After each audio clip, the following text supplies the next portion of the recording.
Lovely Tuesday afternoon. How are you? And welcome to the Jason Gregor Show on Sports 1440, Oilers Nation, YouTube, and Facebook. Gregor Show is always brought to you by PlayAlberta.ca, Alberta's only regulated online gambling website where 100% of the revenue stays right here in the province of Alberta at playalberta.ca. So it is basically, this is like the dog days of the week for the Stanley Cup, don't you think? The Panthers did practice today. That if you guys not on the ice, the Oilers didn't even skate today. They just had some meetings. They will be on the ice tomorrow. And Chris Knobloch said he expects maybe even Vander Kane to skate tomorrow. Says he will be ready to play on Saturday. That's probably the biggest story. Today you had 4 players at the podium for the Edmonton Oilers. Mattias Janmark, Mattias Ekholm, both who lost the Stanley Cup final. Once with Nashville for Ekholm, with Dallas right here in the bubble with Janmark. Corey Perry was a teammate of his on that 2020 team. He also won a Stanley Cup with Anaheim, but has lost with Tampa and Montreal. Adam Henrique was a rookie back in 2012 when the New Jersey Devils went on a little bit of a Cinderella run all the way to the Cup final, only to lose to the Los Angeles Kings. And, those guys just talked about what they learned. It was interesting. Mattias Ekholm said, when they went with Nashville, the biggest thing he took away from it was, there was lots more media attention. There's lots of distraction, lots of family, lots of different things around. And he felt like, this isn't an all-star game. And that maybe, it took them like a game and a half to be like, we got to get in this. And by then it was too late against the Pittsburgh Penguins. Those are his words, not mine. He feels that, the thing he'll remind the guys is, yeah, this is exciting. You'll have a little bit of extra media. There's media day on Friday. All right, many people from around the league converge into Florida for media day on the Friday. And, we got a little extra things here and there. People are pulling you, trying to get tickets. There's lots of excitement. I get it. I understand it. It makes sense. But as he said, once the puck drops, you got to be ready. So the Oilers have 4 guys. Florida, obviously. Now, it's funny. Florida does have a lots of players who are there. But did you know that Florida signed 7 UFAs in July who weren't on their team last year? Then they added in 2 more at the deadline. So, yeah, they've got lots of experience. But this is a team that's, not being afraid to move things around. And the other thing, and I'm going to start by debunking a myth, because I know it gets pushed out there a lot, right? Because somebody tweeted out, hey, you know what? It's 5 years in a row a team from Florida has made it. Clearly, it's the tax benefit. But nobody actually takes the time, because I've done it, to look and say, who are all these signings where the players took way less money to sign there?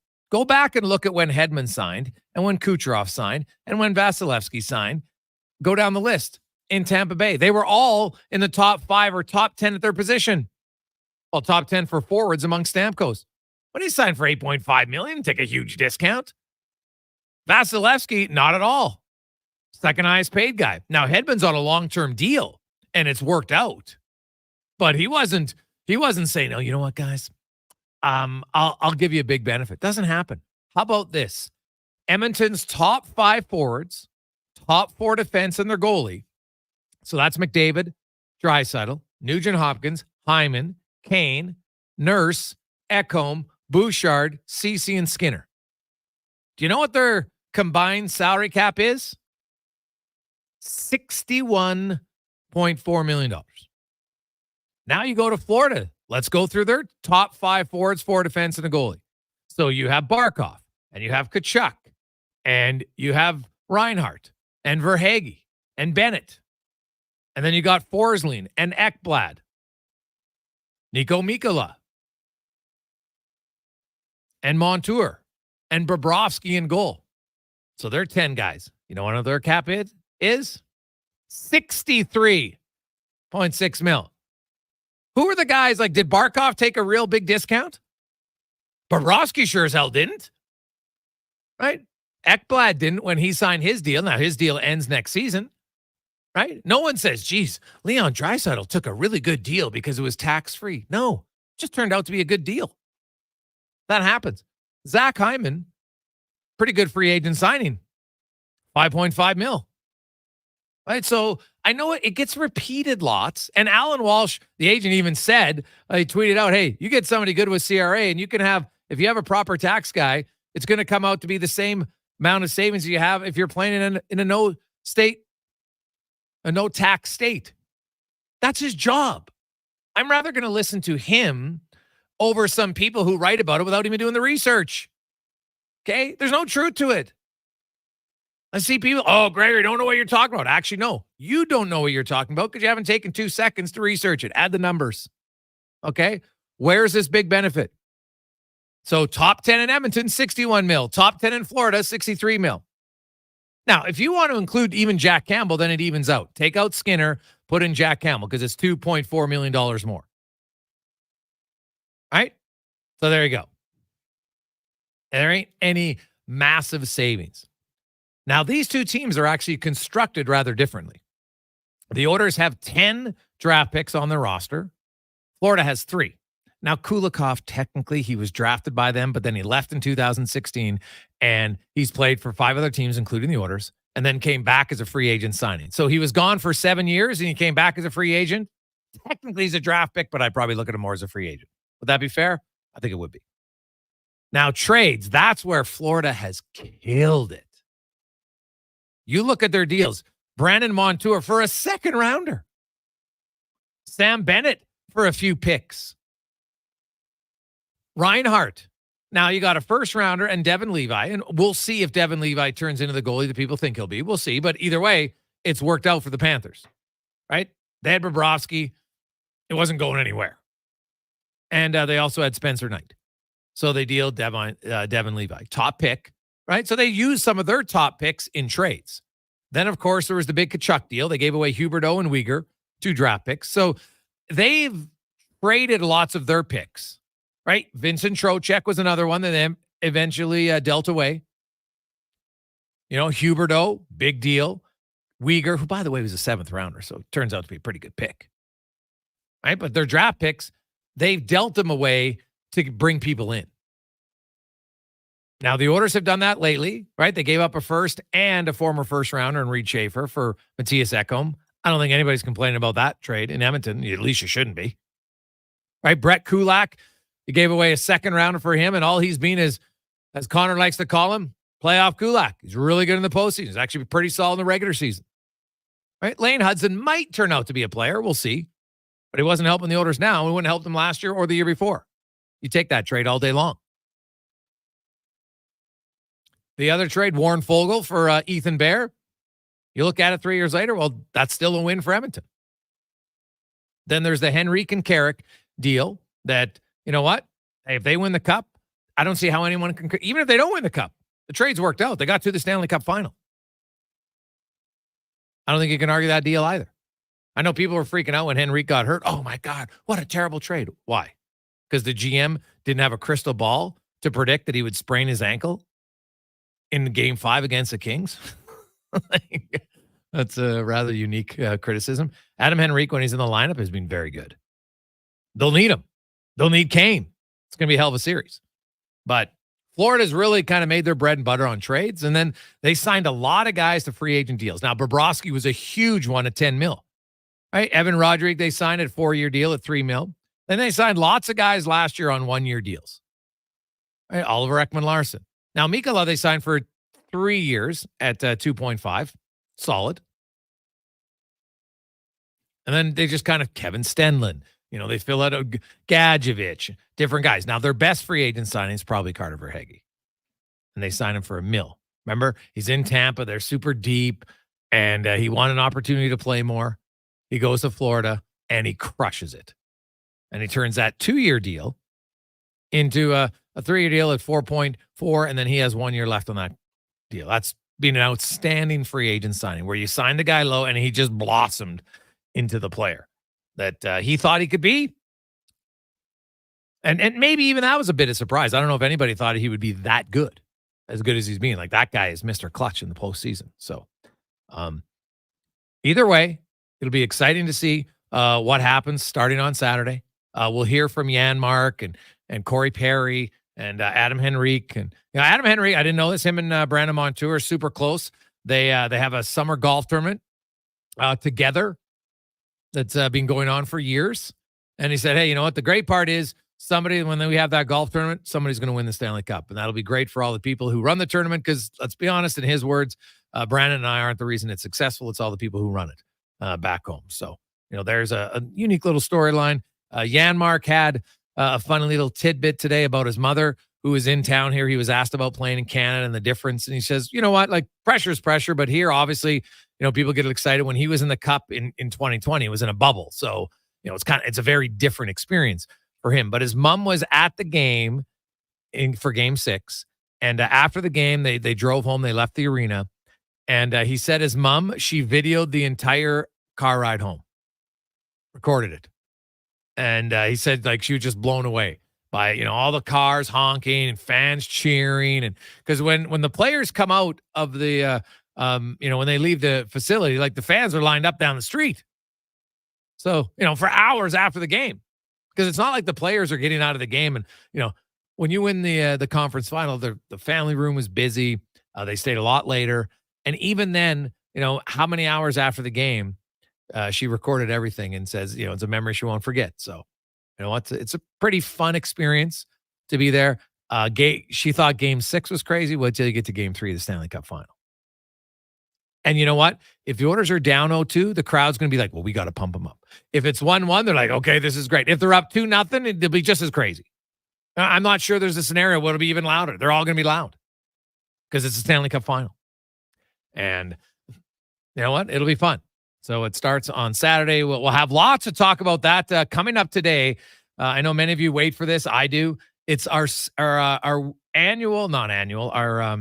series annual scouting report on the goaltenders from Kevin Woodley from In Goal Magazine. So, Sergei Bobrovsky, been pretty good goalie in his career, won 2 Vezina trophies, took his team to the Stanley Cup final last year.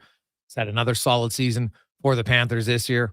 How can the Oilers approach Sergei Bobrovsky? So we'll talk to Woodley about that. GM and president of hockey operations of the Columbus Blue Jackets, Don Waddell, will join us. Was in Carolina for a long time. He built a really good team. They took swing after swing after swing. Could never hit the home run. TR will be by. Dave McCarthy, Struddy, Spec, DVD. So, man, it is a loaded Tuesday edition of the Gregor Show on Sports 1440. Also, we'll talk, the Elks, of course, a big week for them as they kick off their 75th year on Thursday. You have the Stingers looking to win 5 in a row. They're on fire.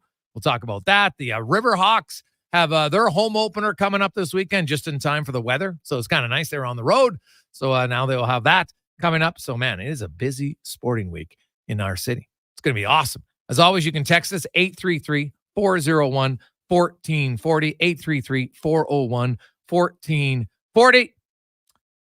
Hey, Greg's, what's your thoughts about those guys hugging and harassing McDavid? Well, I'll just say this. Connor McDavid's been in the city now for 9 years. You've seen that video. There was once a few people spouting off when they left a restaurant when they were losing. That's it. That's really it. Think about how many positive interactions he's had, right? Don't worry about a few people. They don't ruin it for everybody, okay? Now, I'm sure there's been other cases, like, I don't know, and that's what I've talked about, where people come out on that you can just go up and, he's a stranger to you. Yes, you know he's a hockey player, but he doesn't know you. Like, what if would you just walk up to somebody, hey, can I have a hug? Now, unless you have a sign, because I've seen people do that, do you need a hug? Sure, then it's your choice. But yeah, this is not the norm. Look at all the great interactions he's had, right? From Ben Stelter, obviously being a pretty big one. Many other ones. There's lots of good ones.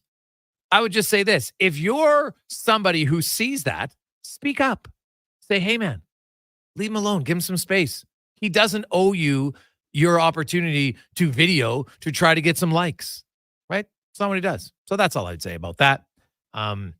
It's an odd situation. Like, it looked harmless. It was just annoying, I'm guessing, right? Like, I don't know. I don't know why you'd ever react that way to another human being.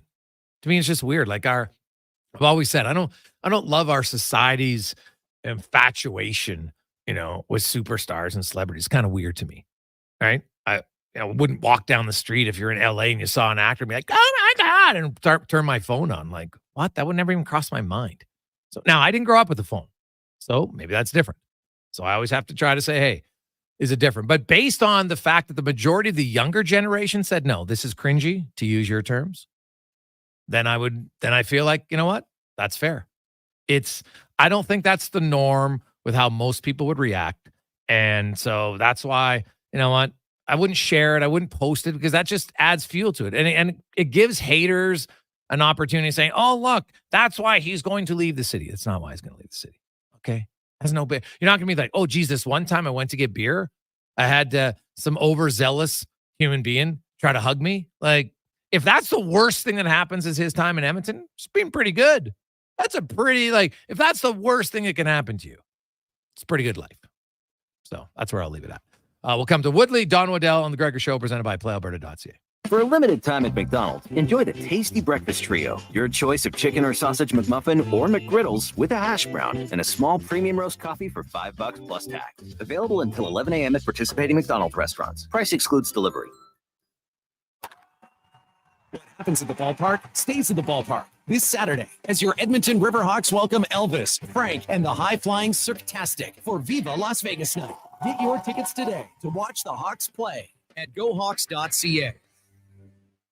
A solid financial plan is made up of more than just investments. Investments are an important part, but you need a more comprehensive approach. Vincent Pearson at Weird Pearson Akel & Associates Private Wealth Management understands that. He can help build a plan that includes retirement, estate planning, personal insurance, tax strategies, and yes, investments. Talk to him today and see the difference a real financial plan makes. Weird Pearson Akel & Associates. Call 780-988-4119 or visit weirdadvisoryteam.com. Gather around the radio, kiddies, for the best time of day. It's Oodle Noodle time. Listen in this week as your noodle hero battles the barbarous Bobby Burger. Now sing along. You know the words. Oodle Noodle time. Oodle Noodle time. You know what time it is now. Get up and give me your best Oodle Noodle dance. Your best time of day is Oodle Noodle time. I'm Colin Livingston, president of Cantork. Since 2016, we've been at the forefront of hydraulic torque wrenches in Canada. I'm delighted to share our latest venture, in-house production for quicker turnaround, superior quality, and heightened versatility. Experience excellence at Cantork.com. Mr. Ruther does a TED Talk. Thank you for coming today. Let's talk about it. Pressure. Everyone in this room feels pressure. But let me tell you something about pressure. I'd rather feel too much pressure than not enough. You know why?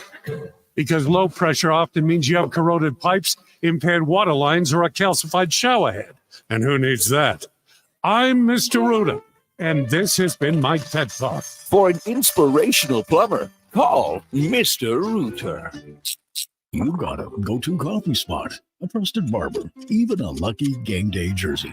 But when it's about looking your absolute best, there's only one name you need, Mr. Dirk. Family run since 1939, we're experts in crafting impeccable tailor-made suits and offering a wide variety of everyday styles. Pair that with personalized one-on-one fittings and the convenience of on-site tailoring. Mr. Dirk elevates your style game. Visit our Edmonton store or explore MrDirk.com. Score big on style with Mr. Dirk. 0% for 60 months. I'm not kidding. Where? Wolf GMC Buick. And it's GMC's Adventure Calls event. Pick out a new 2024 Sierra with finance rates as low as 0% for up to 60 months. If you're a Costco member, you get another $1,200 off purchase price on any 2024 in-stock Sierra. We're talking half tons, 3/4 tons, even 1 tons. If you'd rather an SUV, we've got low lease payments and an awesome selection on GMC Terrain. So get in today and get your adventure on. Wolf GMC Buick. We're making it easy. Before every big interview, every big presentation, I've always looked in the mirror and put on my game face. But lately, my eyes look tired, my brow looks old, and I'm starting to think it's game over. Stop thinking and start seeing Dr. Vance Elliott for skin refreshing treatments designed to give you a fresh and natural appearance. He didn't make me look weird. No, he gave me back my game face. Book your consultation today at drvanceelliott.com. Why shop the big bin sale at Metal Supermarkets? Because they're clearing out everything in their off-cut bins at 30% off. Check out the wide assortment of miscellaneous metal and save. 30% off everything in the off-cut bins until this Saturday only. Hey, when's the last time something actually cost less? Exactly. And with the money you save, treat yourself to something posh, like groceries. Metal Supermarkets, the convenience stores for Southside, West End, metalsupermarkets.com.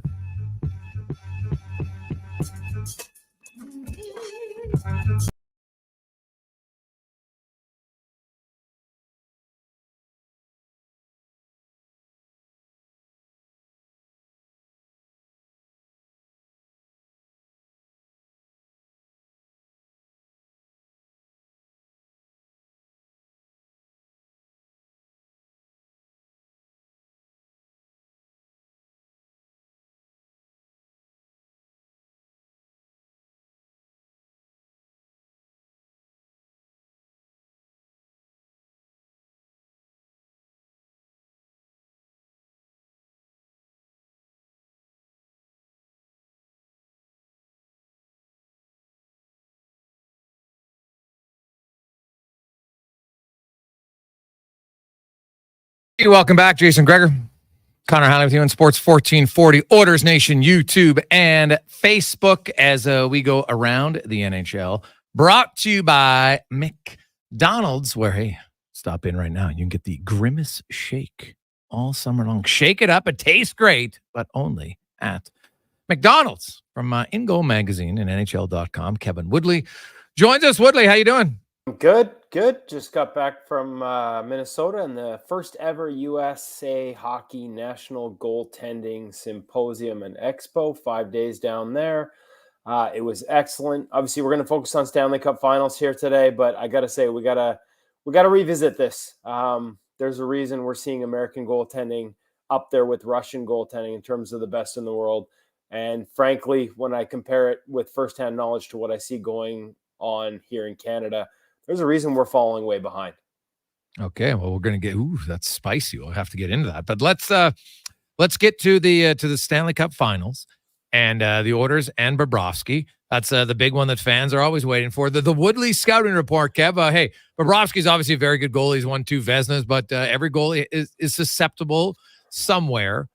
Where is Bobrovsky susceptible? Yeah, it's obviously it's rarely as simple as one thing. And I think by the time we get into this area of the playoffs, like my notes are like, I've got 10, 11 items here that I think you look at. And the key for Justin Schwartz, who probably will present this to the group, what his findings are, is to make it as simple and sort of pull out the highlights as much as you can. So, he's given up some long distance goals, for example, clear-sighted shots from distance. Above the top of the circles. Now they're wired. Some of them are just absolute beauties. I think we saw one late in the Rangers series, high glove, but like on 2 of 9 clean looks, no screens, high glove, he's gotten beaten. Do the Oilers have guys in Evan Bouchard who can let something go from high in the zone on a clean look when the goalie's staring you down and still beat him? Yeah, they do. So does that mean that you're trying to shoot every puck from distance on Sergei Bobrovsky? Absolutely not. But I think what you're trying to do is look for him to get into his secondary stance, sort of maybe his final save stance or the secondary stance where he comes down out of that narrow into a bit wider position, a little more like he's loading up for a shot to come. And that's when you route pucks high on him. The talk for the past couple of years has been blocker, but we're seeing that susceptibility, again, relative to the strengths, and there are many for Sergei Bobrovsky, high glove as well. I think that narrative got built last year, Jason, sort of high blocker, or just blocker in general. And I don't think it holds true. Like if you put him in a blocking position, sure. But when he's reacting, shots in the middle of the zone in tight, he maintains as active a blocker as anyone, especially on the low stuff. And the save percentage sort of tracks with that. It's pretty good. So, high glove, a little lower, like 717 save percentage, a high glove in the playoffs so far. So that's something you look at. Stay away from low glove. He's exceptional there. On the blocker side, again, high versus low, but it depends on the situations you put him in. So that's just one. Screens and traffic are so important at this time of year, and it's something he normally deals well with.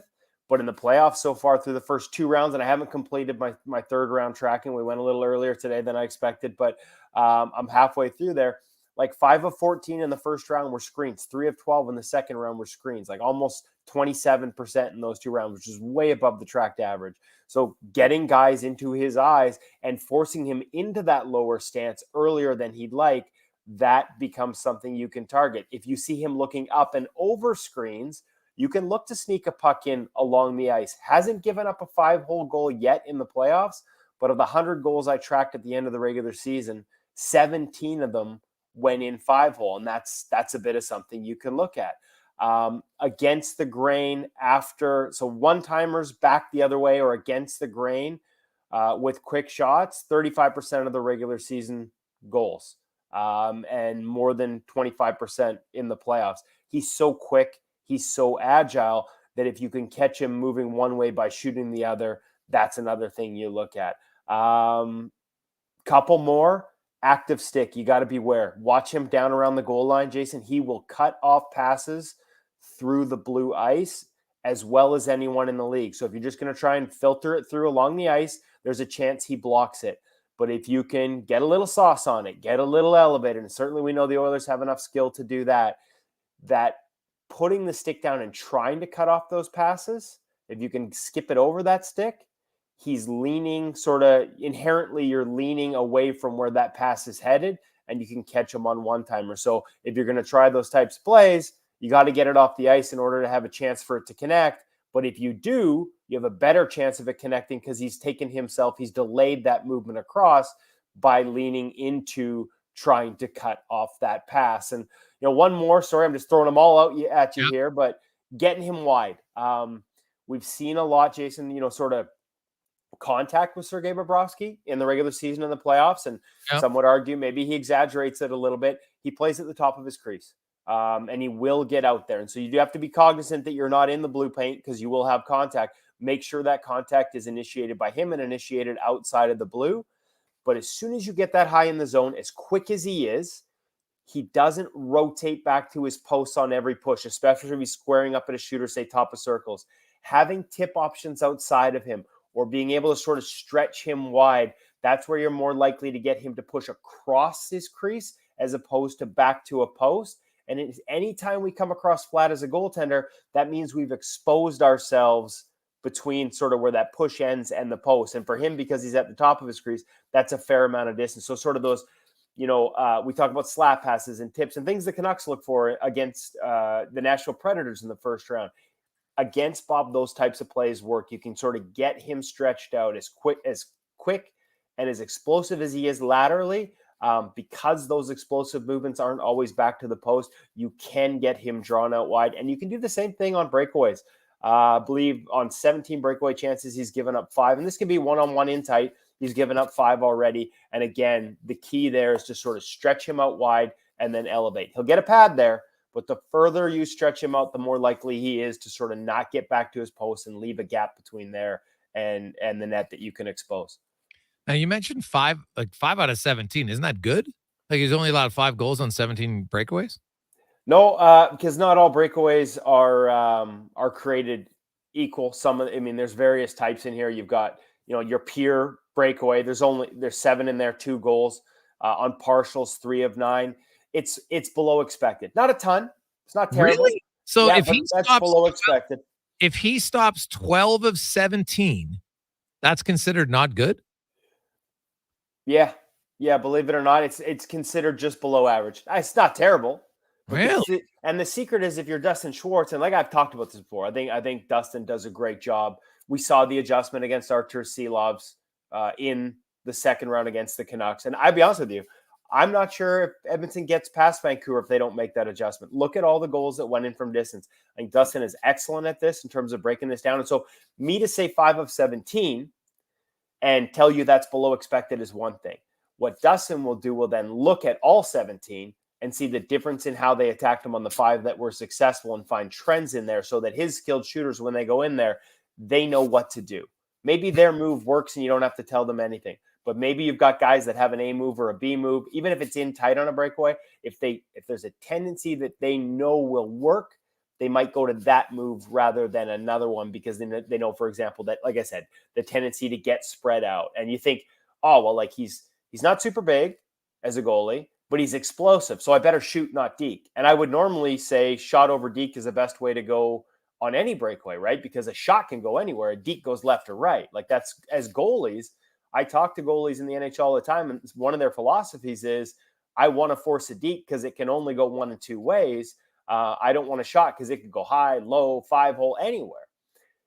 In Bob's case, you really can get him locked in low and wide with the right kind of fake and stretch him out. You got to have time to do it, back pressure, and the Panthers defend well.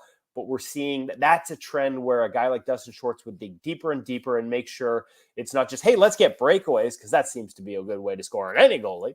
But when and if we get them, here's what we do to make sure we're taking advantage of them. Kevin Woodley from Ingo Magazine, NHL.com joins us. I would say as a scorer, you can deke and go high, you can deke and go low, you can deke and slide 5-hole. So I don't know if it's just 2. Well, as a goalie, you typically get a push, right? Like, you're not. So you're saying you can either push to the left or push to the right. But what if the guy does a double deke? Then you got to, like, can you react to both? A lot of goalies won't, right? And that's where the fake comes in. If you get him one way, they're already going to be wide. And hey, man, like, there's athletic goalies, and Bob is one of them, that can drop a knee and be committed, grab an edge and go back the other way. But, not everybody can. Usually if you get them going one way, it's hard to catch an edge and go back the other way. And even if you do, that's where, like, left or right as a deke, if I read it properly and patiently and I stay over my knees and I get a good push, then you're right. It doesn't matter whether you go high or low, because I built great coverage. If you get me spread out and all I've got is an extended push where I'm reaching, I might get a pad there. I might get a glove over top of that pad. But even a glove over top of the pad, unless you're way too tight to the net, still leaves half of the net exposed. Now, Kev, Stuart Skinner sat out 2 games in the Vancouver series. Picker came in, played solid. Since coming back, Skinner is 6-2. He's got a 1.81 goals against. He has a .919 save percentage. He said it was a mental reset for him, maybe a little bit of physical rest, but maybe more mental, because he came back, played those 2 games, went right into the next series, and now has a little bit of a break. What did you see? Like, to me, he looked more composed. Like the Dallas game, it was funny. People were like, well, the shots kept hitting him in the chest. I'm like, well, yeah, because he was in good position a lot. Like, his positioning seemed a lot better. Now, I'm like, a novice when it comes to evaluating goals compared to you. So what did you see that was different from Skinner post 2 game stretch compared to the first 8 games? It didn't look like he was guessing at all. Like you're right. When you hit a goalie in the chest, and hey, there were some chances in there where, Dallas funnels it right back to the middle of the net along the ice, right? And, like, unless a goalie's really flopping, you're not catching him that way. But again, I go to this, and I think this is, maybe I'm wrong this time, but I keep seeing people underestimate the Oilers against Dallas, against Florida, in terms of their chances. And I think one of the things they underestimate is how well this team defends. You've heard me talk about it all year. I remember asking Chris Knobloch, not very well, I should add. I didn't ask the question very well, but Zach Hyman as well. But I don't think they get enough credit. The answers were, I don't think we get enough credit for how good we are defensively. And that means even when you get moments to get looks and some of the quality chances that the Stars had. I mean, Stuart Skinner, that was a goalie save. That was a stolen win for a goaltender in Game 6 statistically. But what analytics doesn't measure, even Clearsight, although they do have one category called time and space clear-sighted shot, where guys can really put their head down and pick a spot, or put their head up and pick a spot.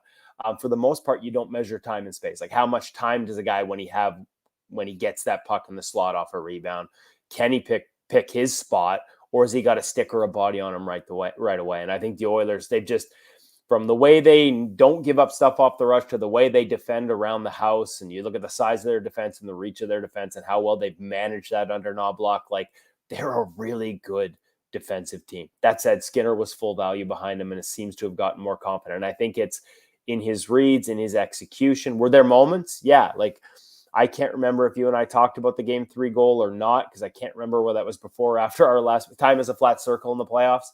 But that was a mistake, right? And there are elements of his game, just like Bob, where when he's into his post, it's a bit wrong. Like there are elements that are exploitable. I shouldn't say wrong, but the way he does it leaves him exposed. I just see him outside of his posts like he was on the Game 6 Dallas goal. I see that less often. And when he is, they're doing a great job of making sure, if there is a wide open net, they're getting sticks and lanes and bodies in those lanes. It just felt to me, Jason, like it was more mental than physical. And there were moments in the Dallas series, the nurse butt block, right? I talked about he got up off the wrong leg, which is, pee-wee level stuff, which tells me that maybe there is at times a little bit too much thinking and not just going out and reacting. But you've got to give him so much credit. Second-year starter in the National Hockey League, Cup aspirations, and the way he's managed all this. As I told you after Game 7 against Vancouver, he quietly told me that rather than hide or try and erase or not think about the fear factor, he embraced it. Like, okay, this is scary. And, there was an expletive in there, just sort of a to heck with it.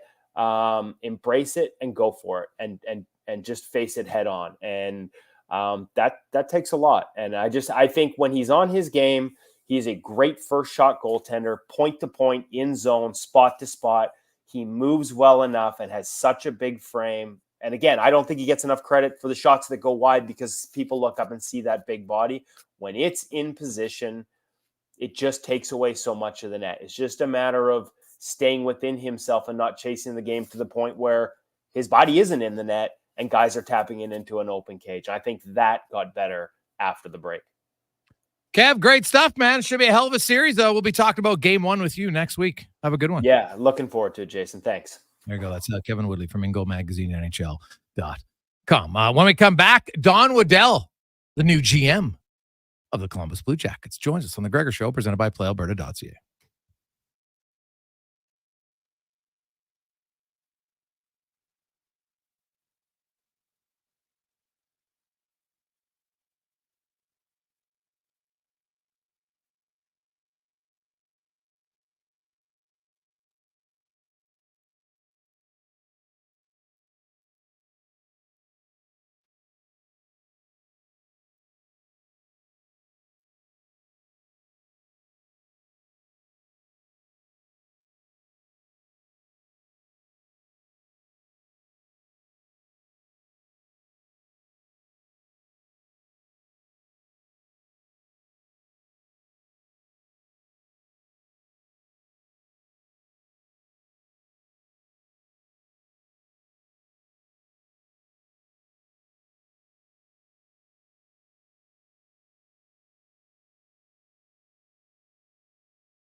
2:40. How are you?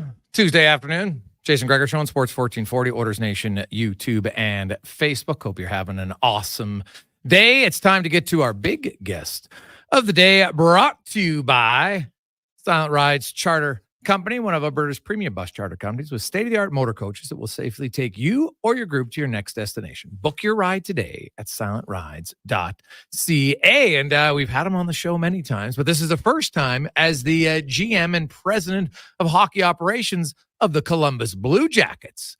Don Waddell joins us. Don, congrats on the new gig. Welcome back to the show. How you doing? I'm doing excellent, thank you. Just swimming right now a little bit, trying to learn everything going on here in Columbus. Yeah, well, you went into to Carolina, and you know what? You helped build a really competitive team. As I mentioned, you guys took a lot of swings. You're in the playoffs. I think you averaged like a ridiculous 113 points all the time. It just, it illustrates how hard it is. So when you look, I just want one last one on Carolina before I get to Columbus. When you look at your time there, was there anything you look back on and say, man, like, what could we have done different to get us over the edge? Or does that just show you the fine line between winning and losing in the playoffs? Well, I think it's the fine line. 2 years ago, we went to the conference finals and couldn't score. We gave up 10 goals and only scored 6, lost 4 straight. We were minus one of our best goal scorer, Svechnikov. This year at the trade deadline, we went a little different, and we had obviously healthy Svechnikov, and went out and got Jake Gensel and Kuznetsov. And we felt that we wanted to add some players with scoring ability in the playoffs, which both guys had great track records. And it just shows you. We played the Rangers and 6-game series. They were the better team, and they went on and we went home. So now let's get to Columbus, Don. What was it about this opportunity that intrigued you? Well, that it's not a rebuild. At this point in my career, I want to go someplace that we can make a difference and get this franchise back where it deserves to be, and that's in the playoffs. So, to go to a team that was going to tear down and rebuild wasn't something that was appealing at all to me. It was, I liked a lot of the pieces they got here. We got some tough contracts to work around, but we'll figure that out. But we got some good prospects too. So, and we have the 4th pick in the draft this year, which could be a meaningful pick. So, will be a meaningful pick. So I like a lot of things we have in place here, and it's still pretty fresh. I'm a sponge right now. I'm meeting with everybody in the hockey operations, and I'm just taking it all in before we make any decisions in which direction we go, regardless of what the situation is. So, Don, you mentioned it's not a rebuild. It's, I guess, would be a retooling. You've been parts of teams that are, near the top, and then they want to stay there, which is really hard. And then there's, rebuilds, which take a long time. And then there's retools, which can be difficult, because the hardest part of a retool is the team's not bad enough to get a top 2 or 3 pick, right? So then you're kind of stuck in that murky middle where you can make the playoffs or not. How do you get out of that muddy middle and get to maybe either being, well, you don't want to be a bottom team, so to get to be like a top 8 team, which is then a legit contender? Yeah, there's, like I said, there's some good pieces here. We have to figure out, where we need to add, what we need to do. We're going to look at every option we have to us. You got the draft, you got free agency, and you have trades around the league. So we got to keep all our options open right now. Like I said, it's still early in the process, but we got to be ready. We know 2 things. The NHL's not changing the draft date, and free agency is going to be July 1st. So we got to make sure we're prepared as best we can for these, and then also be prepared at the draft.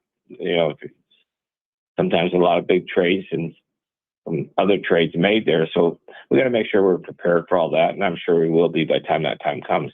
Don Waddell joins us. He is the GM and president of hockey operations for the Columbus Blue Jackets. And, you've got a lot of young guys who are RFAs, Don. And, we've seen lately kind of the new trend is some teams are, they're a little leery of arbitration, right? So we've seen more players now. I know it was a flat cap, so maybe that impacted it somewhat, but we definitely saw more RFAs not qualified. Do you think that trend continues this summer? Yeah, I think it does to a certain point, because the cap's going up, as we all know, but a lot of teams have already spent a lot of their cap with players going through in the future. And the other thing we know, anytime the cap goes up, your best players want more money. And, so that excess of the cap this year can be eaten up by just potentially one player or multiple 2 or 3 players. So, yeah, I don't think that's going to change the bottom end of your roster, that you're going to have to make some tough decisions. Some guys that maybe getting up there where they should be making, $1 million, $1.5 million are getting at 2.5, 3. So those are the ones that we've seen in the past that don't get qualified. And I think you'll see multiple players still not get qualified. So, Don, Patrick Laine, Don, I don't know, like you mentioned you were swimming earlier. I don't know if you had time to talk to all your players, but where's Patrick at? Do you get his sense that he's going to be able to play next year? That's one player. I've started to call players, and I haven't got to Patrick yet. The word is that he's had a good summer here, and again, it's only hearsay because I have not spoken to him or his representation yet, which I will do here in the next few days. But he's a talented player that can make a difference for your hockey team. So, we got to see where he's at and see, if this is the place. What I've been talking to all the players about, do you want to be part of the solution or do you want to move on? And I ask all the players that, and, so far, everybody wants to be part of the solution. It doesn't mean that they all can stay here, but, I like that. I want guys that want to play here. I've been through it before in different situations, and anytime that you have players that don't want to be here, it's usually a tough on the team. Doesn't mean you just give away players. You can't give away good players, but it means you have to look at options. And, if we're all pulling in the same direction, and it starts with me, down to the coaches, down to the players, that's a sign of at least taking the next right step. And so far, I feel very comfortable with all the players I've talked to that they want to be part of the solution. Don Waddell joins us, and it's interesting. I was going to ask if you ever had some players who tell you they didn't, and obviously you have. You're in a unique situation, Don, because you look at your defense, and you've got a lot of good young defensemen, in the system, and there's a balancing act that you need veteran guys, but then you also need your young guys to get in and get some playing time. How do you balance that? What's your thought process on younger defensemen? You want to get them in, but is there a limit on how many you can get in? Is that one where maybe you dangle one of your D-men to augment your offense? What's your thoughts on that? Yeah, no, I think if they're ready to play, you got to give them a chance to play. It doesn't mean you can have 5 of those guys, but I truly believe in there's a progression for players. Very few players are ready to step right out of wherever they're coming from, junior college or here, step in your lineup, and with the exception maybe some of your top picks. So there's a progression where you like to get them in the American League, get them some pro experience, get them with your conditioning people, your own coaches, and help their development, because we've all seen it where some guys get rushed too quickly and end up fizzling out.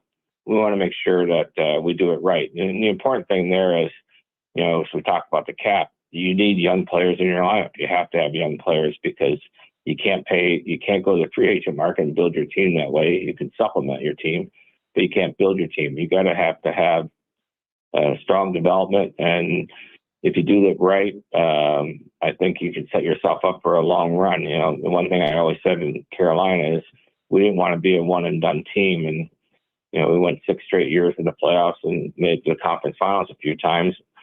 That's what you want to try to accomplish before you can get to the end goal. That's winning a Stanley Cup. The consistency factor has to start someplace. And once it starts, you want to be able to continue that, through a nice little run. When you come into Columbus, Don, and you've come into new place before, what's your approach when you evaluate your coaching staff and make the decision of whether or not you want to stick with them? I know you've never been someone to just rush to judgment. So how do you make that decision, or do you have to see them actual coach to get the best decision made when it comes to a coach? I think you want to make sure you're all on the same page. And Pascal's our coach right now, and I'm going to meet with him actually tomorrow. I just haven't had a chance other than some small talk. So we're going to meet tomorrow and continue the process here. And, I want to make sure that see what his beliefs are with the team and, how he's going to approach it. And as you said, I've never been one to just jump conclusions, and I'm a sponge right now. That's what I'm doing. I'm learning everybody.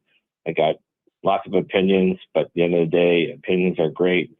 But you have to look at every side of every opinion you get to make sure you make the right decision. And I won't rush into any decisions. It's in my DNA to, stay patient. But there's times that you have to pull triggers, whether it's coaches, players, training players, all that has to be looked at from, a big view. And then eventually, I got to make that decision. What page are you on, Don? Like, what would you want from your coach? Whether, it's Pascal or someone else, like what is it you're looking for in your coach and how you feel you want to play? It's consistency, like to play fast, and you want accountability, and it's all things we've all talked about, but, you have to see it. It's one thing to talk about it. Culture is a way overused word. You can't just create culture. You got to build culture. And I think that all starts with me right down to the coaches and then eventually in the locker room. You need great leaders in your locker room because we can do all we want. The coach can do all he wants, but the players themselves have to want to do it too. And we all get on the same page. I think that's the first step toward leading to having success. Don Waddell joins us. He is the GM and president of hockey operations now with the Columbus Blue Jackets after a very successful tenure with the Carolina Hurricanes. And Don, I want to ask you just kind of overview some stuff from the league, right? We know that it sounds like, the puck over the glass is going to be reviewable, even though there hasn't been that many that were incorrect. Is there anything else? You've been around a long time. I guess, where do you come out? There's some people that are like, should there be a salary cap for playoff rosters, right? That says, even if it's 20 man, your game day roster has to fit whatever the regular season salary cap would be. Is that ever really been a discussion point at the GM meetings? Well, we've all talked about it. We have these GM committees, and I chair one side of the six of us that do this. And, we talk about that. We talk about other rules all the time. And, it's hard. You can't just make up rules. Of course, there's another party that's involved, the players union. So, I think, again, it goes with what I said before about our own team. For everything you try to think you want to change, there's probably something that's not going to work with it. So you got to be careful of just talking about salary cap, rules, all that. You can't just jump into things because some things are going to work, some things aren't. They got to be a thoughtful process put in place, and then get everybody's buy-in to it before you can make those changes. Yeah, and so, there doesn't seem to be a big appetite for it. Is that fair to say? Yeah, I think it depends who you talk to. Some people are stronger on it than others for sure. So, but ultimately, we all have to be in agreement of what we're going to try to move forward with, and then, the league and the union have to assess, which they would always assess, during the summertime at rules committees and so forth, that this makes sense to take to the next level. Some of the rules over the years we've instituted in the American Hockey League to try it. You can see that happening again at some point. There's a process that you have to go through for anything you do. I'm a big believer in process. And if you look at the right process, then usually you come out with the right answer. And Don, you come to a new organization right now. It's the draft's less than a month away now. You have your director of scouting. They do all the draft and do all the legwork. I know a lot, it depends. Everybody has a different opinion. Some GMs are, bird dogs. They still like to get out there and have a big say in the amateur drafts. And others are like, no, I hire my guys. I let him make the call at the end of the day because he's seen them more than me. Where do you come out on your approach to the draft? Yeah, I would have to agree with, your scouts do all their work during the year. You have to trust them. I think, we haven't had a high pick at all in Carolina since I've been there. And where I want to be involved is obviously we have the fourth pick. And I sat in our amateur meetings last Friday and just listened to the take on everybody. And, now I'll do my own homework on those guys. And, together as a group, we'll make a decision. But, the last couple of years, I got to be honest, I haven't got out a lot. I was running the business and everything in Carolina. So that's one of the exciting things I'm looking forward to. I used to love being on the road, watching the amateur players. I just haven't had that chance the last little bit. But your scouts, you got to trust your scouts. They work hard all year, and you got to trust what they're going to bring to the table is going to be. And if you look at the history of this team, they've drafted pretty well. So, you got to take all that into account when we're assessing it. I was just going to say, Columbus is, you got a lot of good young players. We just saw Denton Matejchuk. I don't know. Did you happen to get out and watch the Memorial Cup? Only on TV. It was right through the whole period where I was making this transition. So I got to watch quite a few games on TV, but nothing live. Right now, our American League team is playing in the conference final, so I'm seeing some of those games to learn our prospects and the players playing there. But that's about it so far. Don, as a GM in the NHL, and obviously it's different maybe when your team's still going to the American League, but how closely do you watch the Stanley Cup playoffs? Are you a guy, because I can gain a lot from it. Is there certain teams you watch, or you scouting UFAs? What's your approach to watching the playoffs on a team when now that I know Carolina was in it, you were with them, but obviously now you're with Columbus. Do you heavily watch the Stanley Cup final, or is it just not enough time because you got so many other things going on? No, 100%. I watch it. I watch every game, every minute I possibly can. I think it's important, first of all, like you said, there's UFAs that are playing these games. They're playing, for the major trophy, the Stanley Cup. And usually you're going to get the best of the players. And so you have to keep that in mind too. But, I'm a believer you like to surround yourself with players that have won.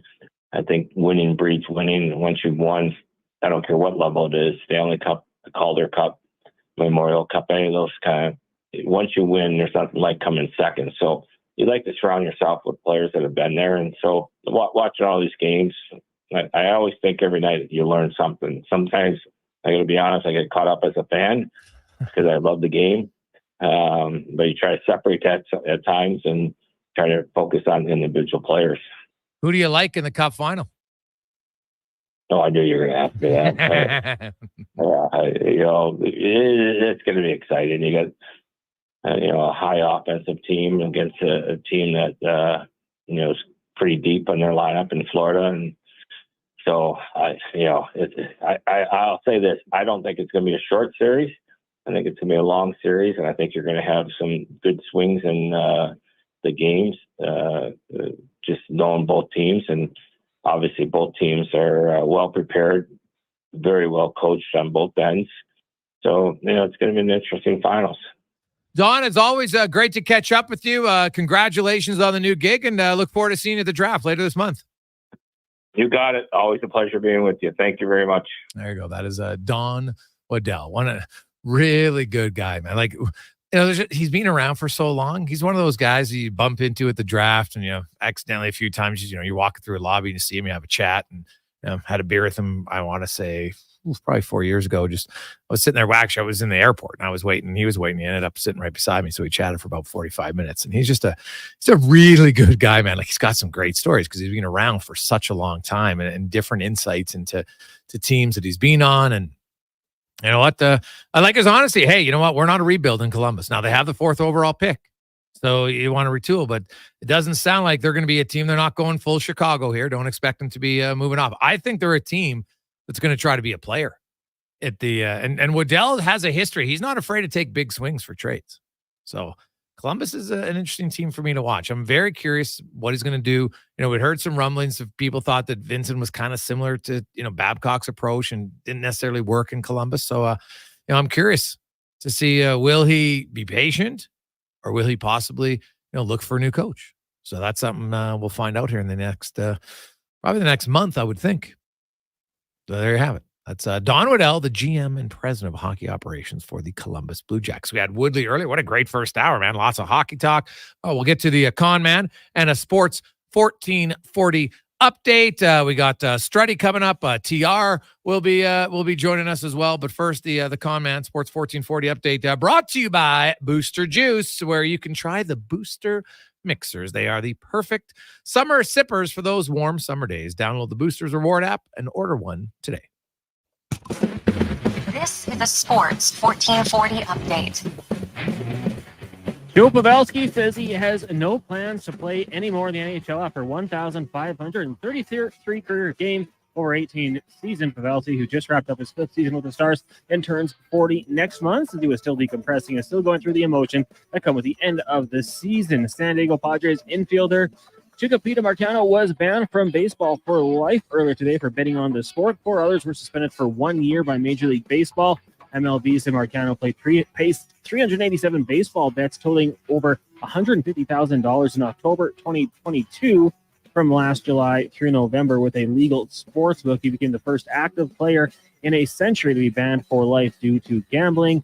Oakland Athletics pitcher Michael Kelly was suspended for 1 year for betting as well with the 3 other minor leaguers. All of those players wagered less than $1,000. On the diamond tonight, the Jays are in action. They'll host the Orioles. First pitch set for 5:07. You've also got the Twins heading to the Bronx. Nationals host the Mets. Rays in Miami. Pirates take on the Dodgers. Royals up against the Guardians. White Sox versus Cubbies in the Battle of Chicago. Rangers host the Tigers. Cards in Houston. Rockies up against the Reds. Padres in Anaheim. Athletics host the Mariners. And the Giants take on the Diamondbacks. WNBA action tonight. WNBA Commissioner's Cup. Sun host the Mystics. Liberty take on the Sky. And the Mercury heading to Seattle. And from the NFL, Christian McCaffrey getting a little raise. Reports say the San Francisco 49ers signing their running back to a 2-year, $38 million extension. The deal takes McCaffrey through the 2027 season. Coming up in hour 2 of the Jason Gregor Show, we'll be joined by former NHLer, Shorzy Star, and our co-host, Terry Ryan. Also, Dave McCarthy from Sirius XM NHL. I'm Connor Halley. This has been a Sports 1440 update. Sports 1440, a Stingray radio station broadcasting on Treaty 6 territory. Download the free iHeartRadio app and listen to CKJR wherever you go. Let's go, Oilers! Bring it home! You know, we have to keep going, and we got 4 more wins to go here. So we'll enjoy this one tonight for sure, but get back to work. This is Sports 1440. Hold on to your hockey helmet, Edmonton. On the Rocks is serving up 60-cent wings that fly off the plate faster than a slap shot. And Molson Canadian for $4.50. OTR's TVs, they're so clear. You'll see the puck better than the ref. Plus, every game night during Edmonton's playoff run gives you a chance to be part of the Sack Attack. You could win a Hyman jersey. This is our year. And our time to cheer. Be a part of the legend. On the Rocks. On the Rocks. Jasper Ave and 118th. Christensen Communities, the name in active adult living. Enjoy retirement living without compromise. At Christensen, we understand that each lifestyle is unique. We are committed to providing choice through optional dining, personal services, recreation programs, and care plans to suit your current and future needs. Enjoy maintenance-free living and build new friendships in a safe, independent community. Large suites with full kitchens and in-suite laundry, on-site amenities, and so much more. Find out more today about our communities across the province at cdlhomes.com. Hey, sports fans, we've got a clear choice for you. At Crystal Glass, we provide customers with the perfect glass for any job. From home to auto and even commercial, installation or repairs, we're your team. Call 310-GLASS or visit crystalglass.ca. Crystal Glass. Actions speak louder than words. Japa Machinery Group puts your construction plan into action with XCMG construction machinery you need. Available for rental or sale. Learn more at japamachinery.com. You wanted local sports on weekends. Saturday mornings at 9, check out the Saturday Sports Setup, where we'll tee up what's happening on the weekend sports scene. Tune in Saturday morning at 9 on Sports 1440. Gather around the radio, kiddies, for the best time of day. It's Oodle Noodle time. Listen in this week as your noodle hero battles the barbarous Bobby Burger. Now sing along. You know the words. Oodle Noodle time. Oodle Noodle time. You know what time it is now. Get up and give me your best Oodle Noodle dance. Your best time of day is Oodle Noodle time. Hey Edmonton, ready to power up your projects with unbeatable strength and efficiency? Step into Edmonton Kubota, where our massive inventory meets all your needs. From rugged tractors and loaders to nimble mowers and utility vehicles, we've got the machines that work as hard as you do. And guess what? This month, we're rolling out exclusive deals that'll make your heart race faster than our engines. Drive down to Edmonton Kubota or visit edmontonkubota.com to discover how we can boost your efficiency, productivity, and fun. Edmonton Kubota, powering your passion with every turn of the key. What's cracking at Cattail? Their men's league. Play 18 holes for 18 weeks on Tuesdays from 2 to 6 p.m. Then complete the day and head to Out of Bounds, recently ranked one of Canada's top 10 in fine dining restaurants. For details, visit cattailcrossing.ca. Why shop the big bin sale at Metal Supermarkets? Because they're clearing out everything in their off-cut bins at 30% off. Check out the wide assortment of miscellaneous metal and save. 30% off everything in the off-cut bins until this Saturday only. Hey, when's the last time something actually cost less? Exactly. And with the money you save, treat yourself to something posh, like groceries. Metal Supermarkets, the convenience stores for Southside, West End, metalsupermarkets.com. Rev up your engines for an afternoon of fun at Cars for a Cause. Get up close and personal with hundreds of classic and collector vehicles. Enjoy live music from the Metro Nomad. And check out the food trucks, ice cream vendors, and the Omen Brewing Beer Tent. Tickets are $20. Kids 12 and under get in free. All proceeds support the Parkinson Association of Alberta. June 15th at Yesterday's Auto Gallery on 51st Avenue. For more info, visit parkinsonassociation.ca. It's been a hard day's night. I've been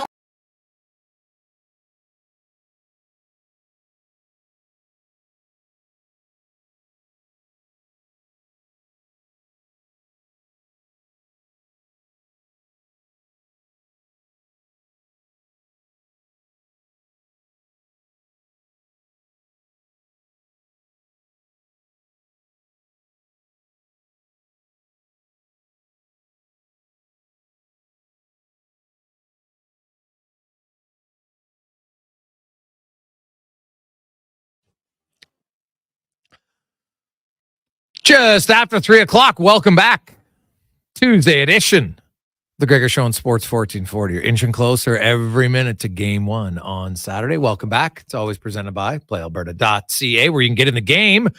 You know what? Hey, CFL's coming around the corner. You got NBA Finals tipping off on Thursday. Lots of MLB and more. Use the promo code Gregor50 and you'll get a $50 free play with a minimum $5 deposit at playalberta.ca. Time now to welcome our regular Tuesday co-host to the program, two-time author. He was inducted into the Newfoundland Sports Hall of Fame and stars as Ted Hitchcock on the hit show Shoresy. Terry Ryan joins us. TR, how you doing?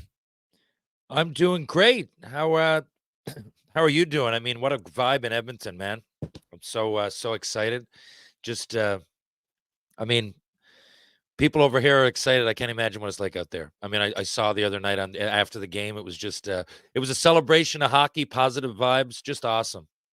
Oh yeah, no, people are pretty pumped up right now. I think the euphoria maybe has calmed down a bit, but now it's the anticipation that has kicked in, getting ready for Saturday, which I'm sure by like Thursday, people be like, okay, let's get here, right? Like today, they're probably like, oh, I don't mind a day off, but then you'll get to Thursday, they'll be like, all right, let's go. It just gives people a little bit more time to plan their parties on where they're going to host or where they're going to go. You know, they're going to go to On the Rocks to watch the game. They're going to go to their neighbors. Maybe they'll be at the viewing party, the Moss Pit, wherever they're going to be. It should be it'll be loads of fun. Lots of good things happening in the city right now. Yeah, it's a great vibe. I'm really thinking about it. Myself and a few buddies are thinking about coming out next week, to be honest with you, whether we get tickets or not. I just love the vibe in the city. You know, when they went on that run, I flew out there for the whole run. Last time. Yeah. I was playing senior hockey and a bunch of us headed out there. I really look, how many times do we get to do this? And, looking back, it was a lot of fun and they weren't successful. Well, they made the final, but you know what I'm saying? So just to be on the precipice of something that might be so historic.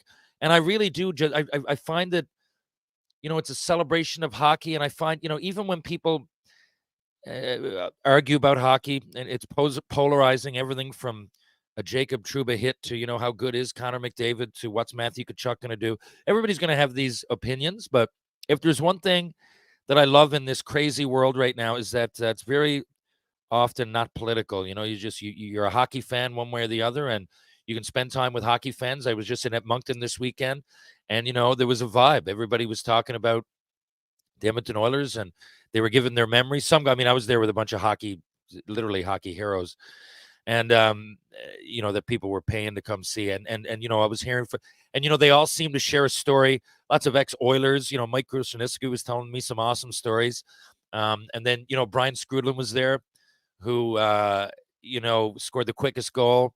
And Stanley Cup, 9 seconds, I think it was. Yeah, man. So it was just great how something like that can set off such a vibe. It was just a complete weekend of stories, and most of them revolved around Canada being so close to begin another Stanley Cup. Yeah, well, I think there is something unique about when you win. Now, Canada had an unreal run. I always try to remind people of that, right? Like from 84 to 93, Canada won every Stanley Cup but 2. So, that's a pretty good run, right? The Oilers won 5, the Flames won, the Habs won 2, and then the Penguins got 2 of their own in 91 and 92. So, it just happened to be all bunched up in one sense. And, I'm sure there's obviously the Oilers fans right now are the ones who most want it. And I know some diehard fans like, God, I don't want the Oilers to win because they want their team to win. And that makes sense to me. I get it. Like, would any self-respecting Oilers fan be like, oh, geez, if Calgary was in, I'd really want them to win? Like, I don't think so. Like, I'm sorry. I never really got on that train. I'm like, that's your biggest rival. Like, you could say, oh, hey, you know what? Good for Canada, but anybody but your main rival. I don't think, like, Vancouver fans sure as hell don't want Edmonton to win right now. And I can understand why. Like, the team that beat your team, like Oilers fans don't even like Vegas because they beat them. Never mind another Canadian team. So, yeah, I could see why it's, like I've never bought into the Canada's team. Right. I don't really think that works really because you know what? No one ever says, oh, the rest of the United States is cheering for Florida now. You know what I mean? Like, I don't know. I've never really bought into that. Yeah. The Jays are Canada's team. Yeah, because they're the only one. Or the Raptors. Yeah, like, and I hear, I've been listening to, a lot of sport. Even this excitement has spilled over into everyday talk. It doesn't have to be a sports podcast you're listening to, but I hear all these people arguing. They're like, are they Canada's team or aren't they? Look, like, everybody's different. There's going to be, a certain percentage of people, but I'm with you. Like, most of the people that I know are diehards for another team. The best you'll probably get is, it'd be interesting if McDavid wins, generational players usually do, or they might say, it's good for Stuart Skinner, but I'm not cheering for it. They're the most you'll get from what I've been hearing from diehards of other teams is a little bit of respect, maybe a slight compliment, but not much more. Now, some people are going to get on board, but that's what makes all these stories. That's what makes it so interesting. If nothing else, you're going to watch, right? So wherever you're going to be, especially if you're at Edmonton, is going to be a vibe. Yeah. Now, the Oilers, you know what, Terry? I thought, man, game 4, 5, and 6, outside of the first 5 minutes of game 4, the Oilers really controlled lots of that. Now, when I say they did, because your goalie still has to be good, and Stuart Skinner was excellent in game 6, where the Oilers sat back probably more than they would have liked. Now they got Florida coming in, which I think is going to be a very different team than Dallas. I think they're more skilled overall than Vancouver. I think Vancouver played a physical game. I think Florida's going to want to play a physical game. Edmonton's not bothered by the physicality, but what do you think the Oilers, like, is it just, what do they have to do to be successful against Florida? I've been thinking about that because Florida's going to come at them, but so did, like, they've been tested a lot. I mean, so did the Canucks, so did the Kings. I don't think they're going to have people like backing down. The Oilers aren't going to really, but by this point, it's a Stanley Cup final. If you're intimidated by a hit, then there's something wrong, and they're not. They've grown as a team. You can really see them growing as a team, and over the course of playoff series, you often see what you got, right? Like, you don't always see what you got in the regular season, but if you're a fan base or you're a GM or your coach, you've made moves, and okay, this guy can go a long way in. This is what we're going to get. Maybe some consistency, maybe some inconsistency, but by the time you get to the final, all this talk, you could say Skinner earlier, Nurse, but they got there though, right? So they got there, and every team could say that. So, there's ups and downs. Of course there are. That's why there's statistics and analytics, and you never know who's going to win. But when it comes, I thought about it. I'm like, there's a difference between going out and running Bobrovsky and just playing tough, and I think maybe, yeah, like, because you know what they're going to do. You know, Kachuk's going to go and he's probably going to run Skinner. By Kachuk could really be anybody, but you know, he loves being on stage. He's probably going to do something. But, you know, that's why you got guys like Perry. Like, if you really think, not all on him, but I mean, you got guys like that to give an example in the room. And by this point, I don't think the Oilers, like I said, are going to be intimidated. It'd probably be more natural to be something like that in the first round. Right now, I think they just got to dump it in once in a while, get on the offensive, hit some bodies, get in front. Again, you don't have to run anybody, Bobrovsky, and make it obvious, but I would definitely make my presence be felt. Guys like Perry do it, of course. Like, I think I'd go with the side of piss and vinegar and see what they were going to throw at me first. And, because the Oilers are always going to have that underlying offense available. They've both been great on the power play. So who's going to crack, right? I think if we just assume Florida's going to come at us like the Hanson brothers, we're probably underestimating the whole thing. So I'm excited to see how this plays out. If I'm the Oilers, I stand together. I remind them somehow that we're a unit and we're not going to be intimidated. And I think you just let that play out. As far as systems and everything, like Paul Maurice said, at this point, when you're flowing, a lot of these guys are coaching themselves, Yeah, that was an interesting comment from him. And, Matthias Ekholm had mentioned that the Vancouver series, there was lots that happened in that series. And he feels like, that kind of calmed them down when they got out of that series. And I think we saw that a little bit against Dallas. There was no real panic in their game when they got down 2-0 in game 4. And they really kind of took the game over. And then a really dominant performance in game 5. Like, man, they controlled that game, I thought, start to finish.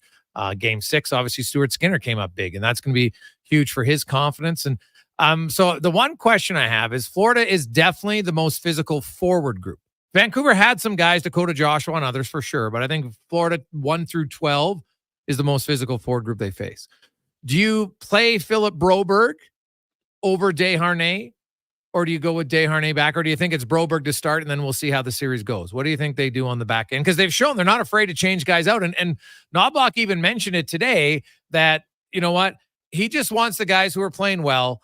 And he's not afraid to put guys in because some guys just have different elements, right? Like Carrick's more physical than Ryan. Yeah. Broberg is a better skater than Desharnais. Desharnais's bigger and more physical. So what do you think they'll do on the back end? I'm not sure what they'll do. I liked Broberg's game, though. I'm glad, and that was brought up a few times earlier in the playoffs. Is he going to get in? He got in, and he played well. And he is a good skater. I think I'd go with Broberg, to be honest with you. I love Desharnais, but you're definitely going to need Desharnais at some point. And, if you're dressing him first, are you sending a message? Are you inviting that? I really don't know. I think it's a decision. It's two decent decisions that you have there. It's a flip of a coin. I just thought the guy played real well, and he's been waiting to come in for a while. You've been waiting for the come out party to some degree. And, he didn't only skate well. I thought he made some really high hockey IQ plays, showed that he can be poised, which is the main thing, to just be plopped into the NHL playoffs this far in. And I just liked his game. I mean, it's one or the other, and it's a flip of a coin, but that's where I'd side with.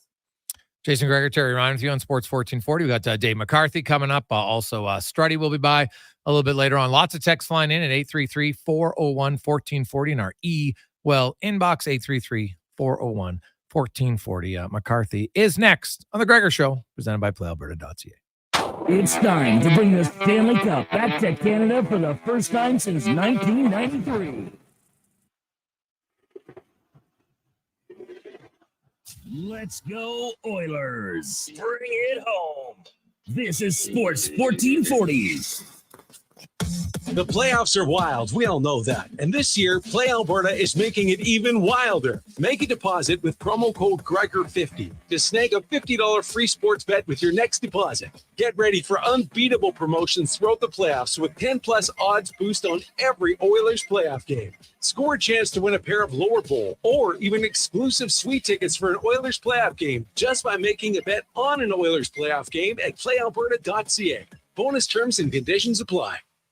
This spring, experience innovation on the road at Volvo Cars Edmonton. Right now, lease from 0.99% or save up to $4,000 on select models for qualifying loyal Volvo Cars Edmonton customers. Plus, save $5,000 on all new and demo 2024 XT60 Recharge plug-in hybrid models. Discover why we're Canada's only 13-time Volvo Excellence Award winner. Chat online at volvocarsedmonton.com or visit 1205 101st Street Southwest. Bringing every project to life requires the right team. By joining the Japa Machinery Group service or sales teams, you can be part of setting a new industry standard. Celebrating a legacy of excellence with Japa. Learn more at japamachinery.com. For 50 years, GS Construction has been laying the groundwork for your community. But they couldn't have done it without building their employees from the ground up. Many of GS Construction's employees started without any industry experience at all. But because of such programs such as GS's Next Person Up, they've gone on to become valued members of the team. If you want to join the team as a laborer, pipe layer, or pipe layer's helper, lead hand, operator, top man, or woman, or water and sewer foreman, visit gsconstruction.ca.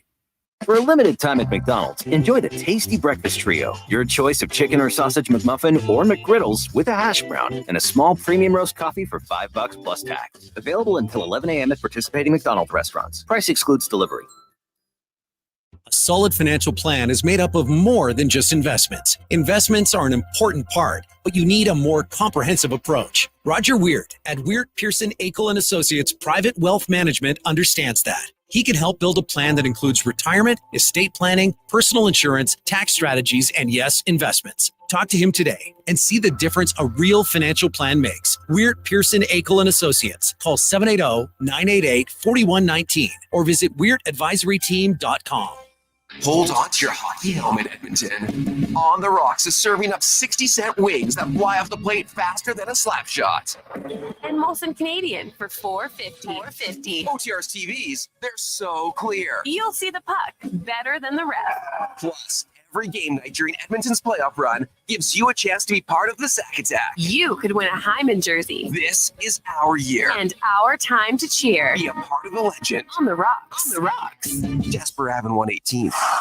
Hey Leduc, it's me, Grant Fedor from Leading Edge Physiotherapy. What you might not know is that I started practicing physio here in Leduc more than 23 years ago. In those years since, I haven't forgotten the kind and welcoming people that trusted me then. It feels great to be back, but I know we have to live up to our promise, and that's to live up to our name. This means bringing a leading edge focus on our environments, technology, communities, and the people who will care for you, like Graham Raymond and Amanda McIsaac, two locals who want to make a difference in your life. We're now open in Leduc. Learn more about us at leadingedgephysio.com. For over 65 years, Denham Ford has delivered the customer service and value that keeps Albertans moving. And that tradition continues with the all-new 2024 F-150. Lease one today with $1,000 down and pay just $299 bi-weekly, taxes included. That's the value you've come to expect from where cars always cost less.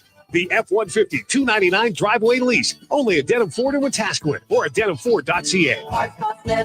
The sports world never clocks out. Neither do we. Sports 1440 has you covered with Fox Sports tonight after 9 and all weekend long. So when you're ready to head home, we're warming up again. Sports 1440, bringing you an all-star performance every day.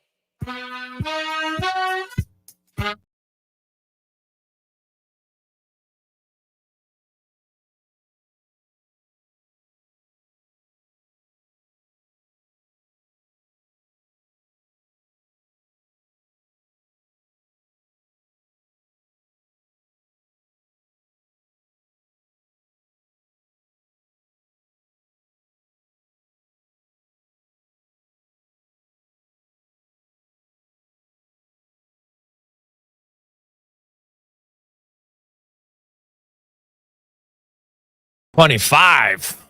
Welcome back. Tuesday edition of the Gregor Show on Sports 1440, Oilers Nation, YouTube and Facebook. Thanks for listening online as well at sports1440.ca. Maybe you got us on the app. We appreciate it. Those watching on Twitter and as well even on Instagram. It's everywhere. It's crazy. Crazy time that we live in. Let's get to our playoff report brought to you by Legacy Heating and Cooling. Home of the no payments, no interest for 1 year on your AC unit. Do not wait. You don't want the swass. You want the coolness. Get it at legacyheating.ca. as our regular Tuesday guest from Sirius XM, Dave McCarthy, joins us. Davey, how you doing, my man? I'm good, boys. You got me loud and clear. I'm just using a new computer here, so I'm concerned it's not working. No, I can see you with the, and that's a lot. That's not a filtered background. I can see I can see the trees swaying in the wind. So it's legit. That's it's like, do you camp out at night? Like, do you have like a tent that you sleep in out there? I actually do have a tent, but what I will tell you, boys, is earlier this morning I saw a coyote wander by back here, as well as a couple of opossums. Oh. And me not being the most outdoorsy person that you could encounter, shockingly, I know, I'm not sure I'd like to tangle with them if they should knock on my door in the middle of the night. Oh. Coyotes are pretty, you know what? Like, unless they're rabid, they're not really going to go after you. So, well, for a guy who's not outdoorsy, it seems funny that every single show, without exception, you're outdoors. No, but my point being, Terry, is that if I turn the camera around, right, okay, the house is right there. So as long as the house is within 20 feet, I'm outdoorsy. You get me out into the wilderness, that's when we're going to run into some issues. So from this end of the camera, you look like little Bo Peep just frolicking around. Mm-hmm. Everything you see is fake, folks. Setting up shop here and there in the wooded areas around town. Yeah, I'm waiting for it to show up one day with just like your plaid, thick shirt, right, with an axe over your shoulder. That'd be unreal. You know what? If you want props next week, I can do props. I have both of those things. But we actually haven't seen your staff in a while, so we're I haven't seen that in a while. Got to get the staff back in here. Yeah, like what the hell? What's happened to the wizard out there? So, so that's good. Give me your thoughts on the wilderness of the Stanley Cup Finals. You have the Oilers and the Florida Panthers, the longest distance ever traveled between two teams in the Stanley Cup Finals. So I guess the extra days between travel days will be beneficial. What do you make of this series, Dave? Early on, 5 days to go before it starts. Who do you like and why? Well, I'll tell you what, I think where Edmonton can really take advantage of Florida is if they can get them to take penalties, right? Florida's a team that likes to play physically and likes to grind their opponent down. But in doing so, you can take penalties at times, be it tripping penalties, hooking, holding penalties if you keep your feet moving, or, roughing penalties if you find a way to get under their skin. So I think that could be a really, really big turning point in this series. If Edmonton can get Florida taking penalties. If they do that, you put the Oilers on the power play. That's not a good idea at all if you're Florida. So to me, that's going to be what I'm watching in game one. Can Edmonton draw Florida into penalty trouble, or will the Panthers be well-schooled now in the dark arts of playoff gamesmanship, as Matthew Tkachuk, Sam Bennett are at times, walking that line, like Corey Perry does so well, walking that line, but not taking penalties. So, to me, that's going to be a huge area to focus on early in this series. To me, though, really the series, it's about as close as you can get. I mean, I am really having a hard time trying to come up with who is going to be my favorite. I haven't come to that conclusion yet because I still have some more days to get to that point, but I think it'll be a close series. The Panthers, you're right. Although I looked against the Rangers, they only took 15 penalties, like 2.5 a game, which isn't very much against it. And they shut them down 14 of 15 kills. Now the Oilers penalty kill obviously is on fire right now.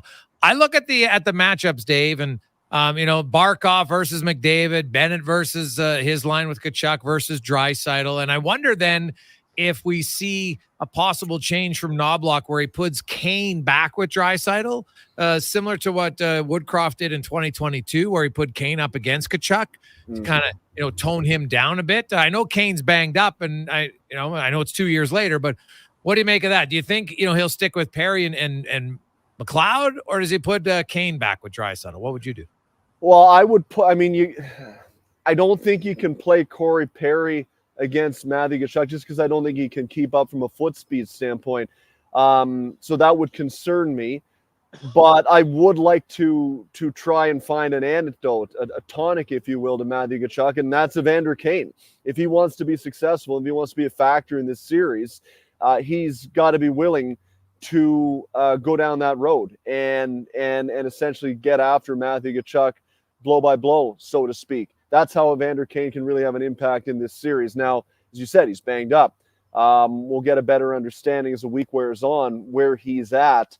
But I do think I would want someone on that line that at least, I don't even know if Matthew Tkachuk will think twice if Evander Kane is out there, but he sure as hell will more so think twice if Kane is out there and he's playing at the top of his game than if somebody else. You don't want to leave anybody else out there that can just literally get bullied by Matthew Tkachuk.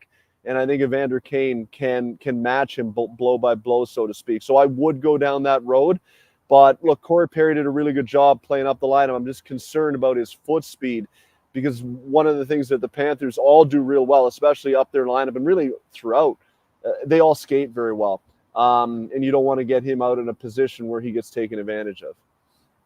Dave, how much credit do you think Ken Holland deserves here? So much credit, please. Like, honestly, I said it on the brunch on Sunday. I haven't heard too many folks giving Kenny Holland a hard time these days, like he was getting 18 months, 2 years ago. It's almost like this guy knows how to build a hockey team.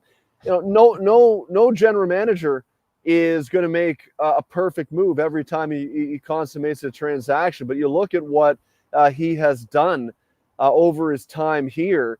This is a team that before he got here finished in the bottom third of the league, and since then has made the playoffs every year. They've won rounds. They've got to conference finals. Now they're through to the Stanley Cup, and they've brought in personnel that can play the way you need to play at this time of the year. It's amazing how, like, Edmonton almost went full Tampa Bay in Game 6 the other night, where they got the lead and then they just shut it down. And even though Dallas got some shots, it never really seemed to me like the Oilers were under siege. A lot of it came from the outside.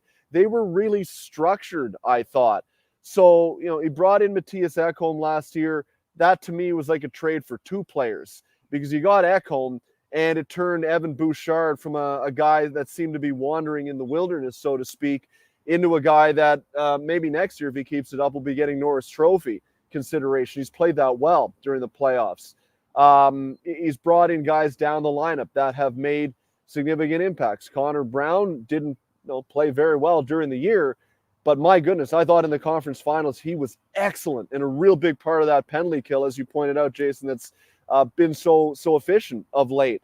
You look at the guy, he brought in Evander Kane. We just talked about him. He put himself on the line for that, right? He took some heat, but he's a guy that has shown he has the ability to contribute, and I think he has a chance to be a real factor in this series. So Ken Holland's done a lot of good work, and it's about time he starts to get as much credit now the Oilers are doing well as he was getting criticism when things looked like they were a little bit touch and go. I agree. Is Joe Pavelski really done, you think, and how will he be remembered? He'll be remembered as one of the best net front guys of all time. The guy's one of the, if not the best tipper that has ever played the game. I mean, I think Dave Andrechuk's in that category as well. But man, Joe Pavelski is right there. He was excellent, and he gave the Dallas Stars a lot of really good years after he left the San Jose Sharks, when a lot of people thought maybe his best days are behind him. He had another 4 or 5 really good years, and the guy's going to be 40 in July, right? And you get to that point in your life, and you have to go through a lot more physically to get to the point where you're at the ability to play to the standard that you want to play to. So I'm sure it's more difficult for him to play than it was 10 years ago. But if he wanted to, I think he could continue to play. He was effective during the regular season, slowed a little bit in the playoffs, didn't have as much impact as I thought he might. But we'll see. It certainly seemed like he was at peace with the fact that it's the end of the road. Unfortunate that he wasn't able to quite get to that Stanley Cup. And I think he is 24 goals shy of 500 for his career, which I know is tough, right? Yeah. But yeah, I think he's pretty close to a Hall of Famer. I would think, maybe not first ballot, but I think one of these days he finds his way in there. He's a real big part of USA hockey over the last 2 decades. Yeah, I think he's definitely going to get into the United States Hockey Hall of Fame. There's lots of guys lots of forwards right now who aren't in the Hockey Hall of Fame who have better numbers than Pavelski, and so I think that's what's going to make it challenging for him. We'll see. I agree with you. He definitely wouldn't be a first balloter, and we'd have to see kind of. He had a long career, and I think longevity now is going to help some guys. Yeah. But if you look at his peak years, he was really good, but he was never great. Like, to me, I'm not sure Joe Pavelski's a Hall of Fame player. I'd be surprised if it was me. Like, if I look at, and I'm probably a stickler for Hall of Fame, and I don't like to bring up the argument, well, this guy's in. I look at more of who isn't in, and let's compare the guys who aren't in. And I'm like, Alex McGillney, and then we can go through the list of lots of other guys. Like, so I think he'll probably have to wait. Well, obviously, he's got to wait many years, but I think he'll be hard pressed to get into the Hockey Hall of Fame just because it's hard. But he's definitely going to be in the United States Hockey Hall of Fame, and deservedly so. Yeah, I mean, he was a big part of those San Jose Sharks. It's unfortunate now you think back. So many of those guys will be remembered as great players that never quite were able to push through. Jumbo, Patrick Marleau, Joe Pavelski. A lot of guys on those teams had great careers, but just couldn't get to the promised land. And that's why it's so important to take advantage of your opportunities when they're before you, because just because you're a really good team, as they were for better part of 10 years, it guarantees you nothing. It's hard to win in this league. And to bring it back to Edmonton, I think that's what Connor McDavid, Leon Draisaitl, Zach Hyman, those guys, Matthias Ekholm, he's been through it right in Nashville in 2016 and didn't quite win.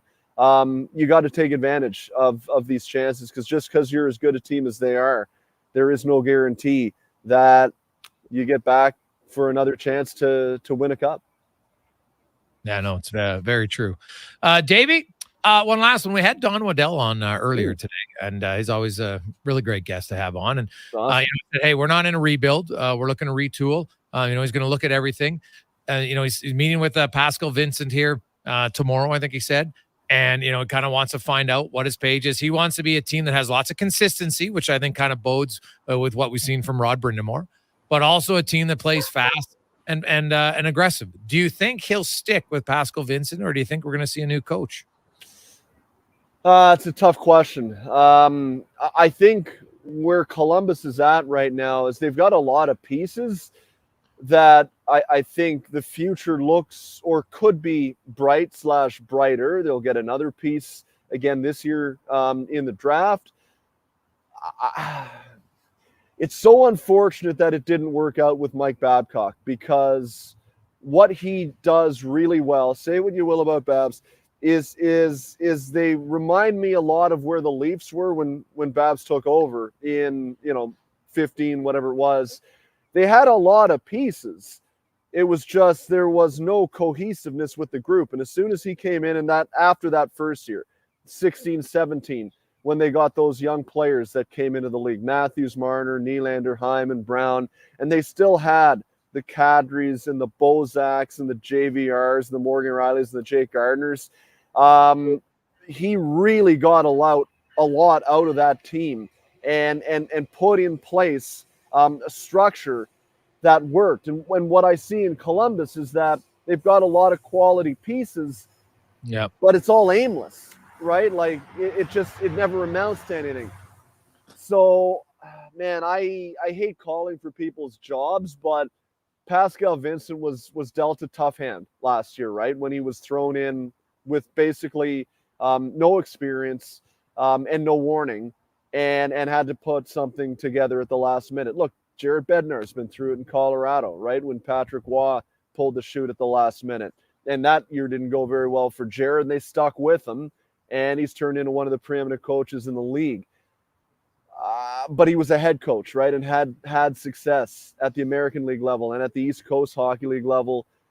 I wasn't blown away with what I saw from Pascal Vincent last year. And I think they're in a time right now in Columbus where they can ill afford to have another lost year where they're wandering aimlessly.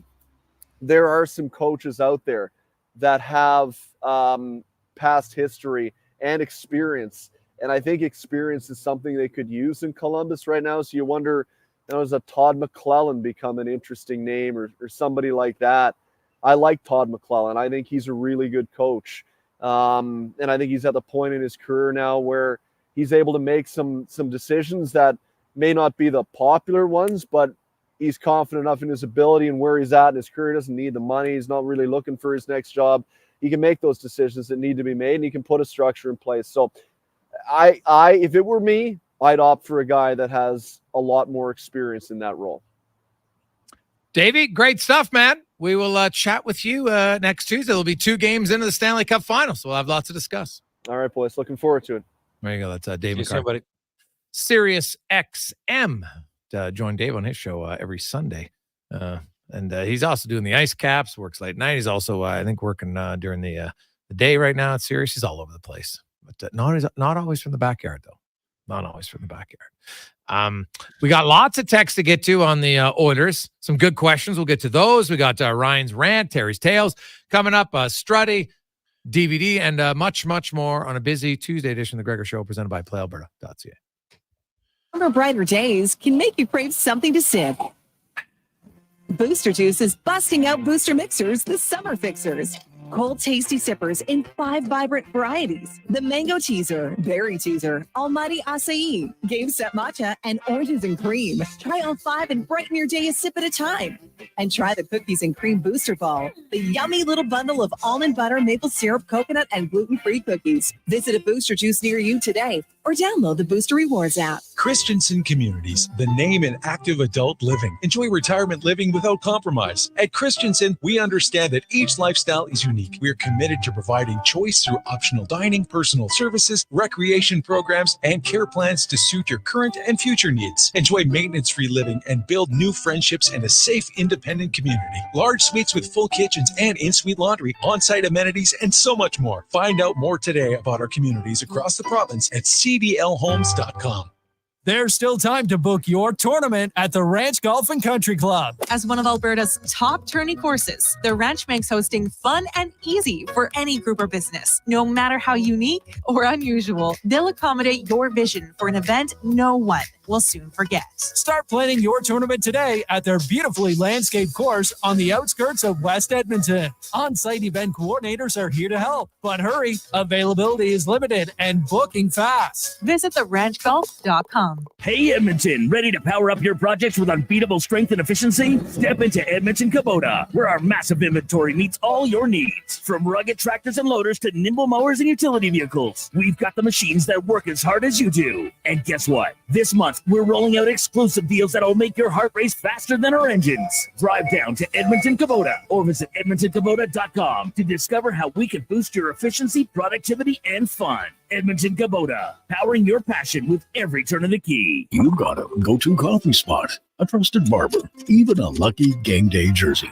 But when it's about looking your absolute best, there's only one name you need: Mr. Dirk. Family run since 1939, we're experts in crafting impeccable tailor-made suits and offering a wide variety of everyday styles. Pair that with personalized one-on-one fittings and the convenience of on-site tailoring. Mr. Dirk elevates your style game. Visit our Edmonton store or explore MrDirk.com. Score big on style with Mr. Dirk. Until June 8th, make the shift to more savings at Fountain Tire and get up to $200 off a set of 4 select tires, plus a bonus $50 off any service of $150 or more. Restrictions apply. Financing available. Book online today.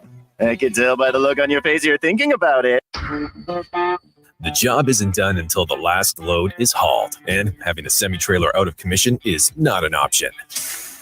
Whether replacing or adding to your convoy, Edmonton Trailer has a huge inventory of new and used semi-trailers, trusted by the gravel, logging, oil field, fluids, and freight industries. Find a trailer right for you online or at one of their 3 locations. For sales, service, parts, rental, and finance, when you're in it for the long haul, Edmonton Trailer. Ennio and Jason are friends. Hey, buddy. What's up, buddy? Except when they talk hockey. Edmonton had all those first overall picks, and they still can't win. Yeah, but we still beat you. Battle of Alberta champs, baby. But ask them who makes the best beef jerky in Alberta, and they'll tell you. Wilhauk beef jerky. It might be the only thing Alberta hockey fans can agree on. Pick up some Wilhauk beef jerky today in Leduc, Spruce Grove, and West Edmonton Mall. Crush Superstar. Edmonton's newest Traeger dealer is Garage Superstore. So if you're thinking, yeah, I need a Traeger grill in my life this summer, then buy now and save up to $250, but only till June 19th. Plus, you can pay later. Ask for details. Garage Superstore is also a place for garage cabinets and other storage solutions, along with vehicle lifts, garage flooring. See their 8,000 square foot showroom with 6 full-size, fully outfitted garages. Garage Superstar. Southside Calgary Trail. Some people prefer pre-owned to saying used. Sherwood Honda will happily sell you a used vehicle. But first, it will be pre-Sherwood Honda certified with a 159-point pre-inspection. Then pre-stored to Sherwood Honda's high standards. Then they pre-guarantee the lowest finance rates and prevent problems with the 30-day exchange privilege. Pre-owned or used, Sherwood Honda actually has plenty of both in stock with a buying experience you sure would prefer.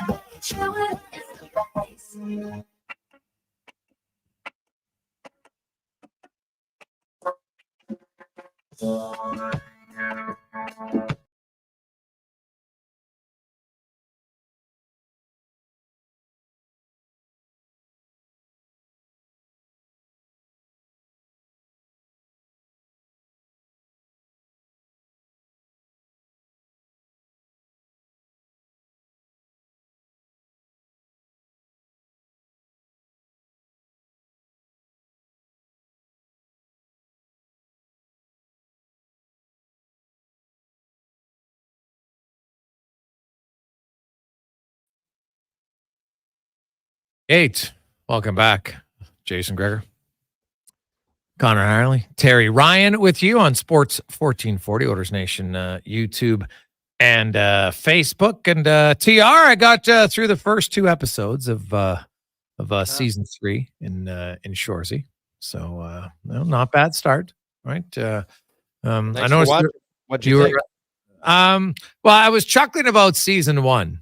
Like, honestly, how many takes when Shoresy's in the dressing room after you guys, and they're showing all the takes, and he's just like, in typical Shoresy fashion, he's overreacting to everything, and then like, what? Now the one thing, why did he and your goalie, and if you like, what was with the ball patch in the top of their head? What did I miss there? Well, you're going to see in my favorite episode ever, which is episode 4. It'll be out in a few days. Yeah. Okay. It's a bit of foreshadowing. I know people are wondering what's going on with their hair. So, all right. The story will be told. That's why when they say, "Oh, you guys are starting," he goes, because he's upset because they're going to see his head. So I figured that it'd be vague, and we were wondering during.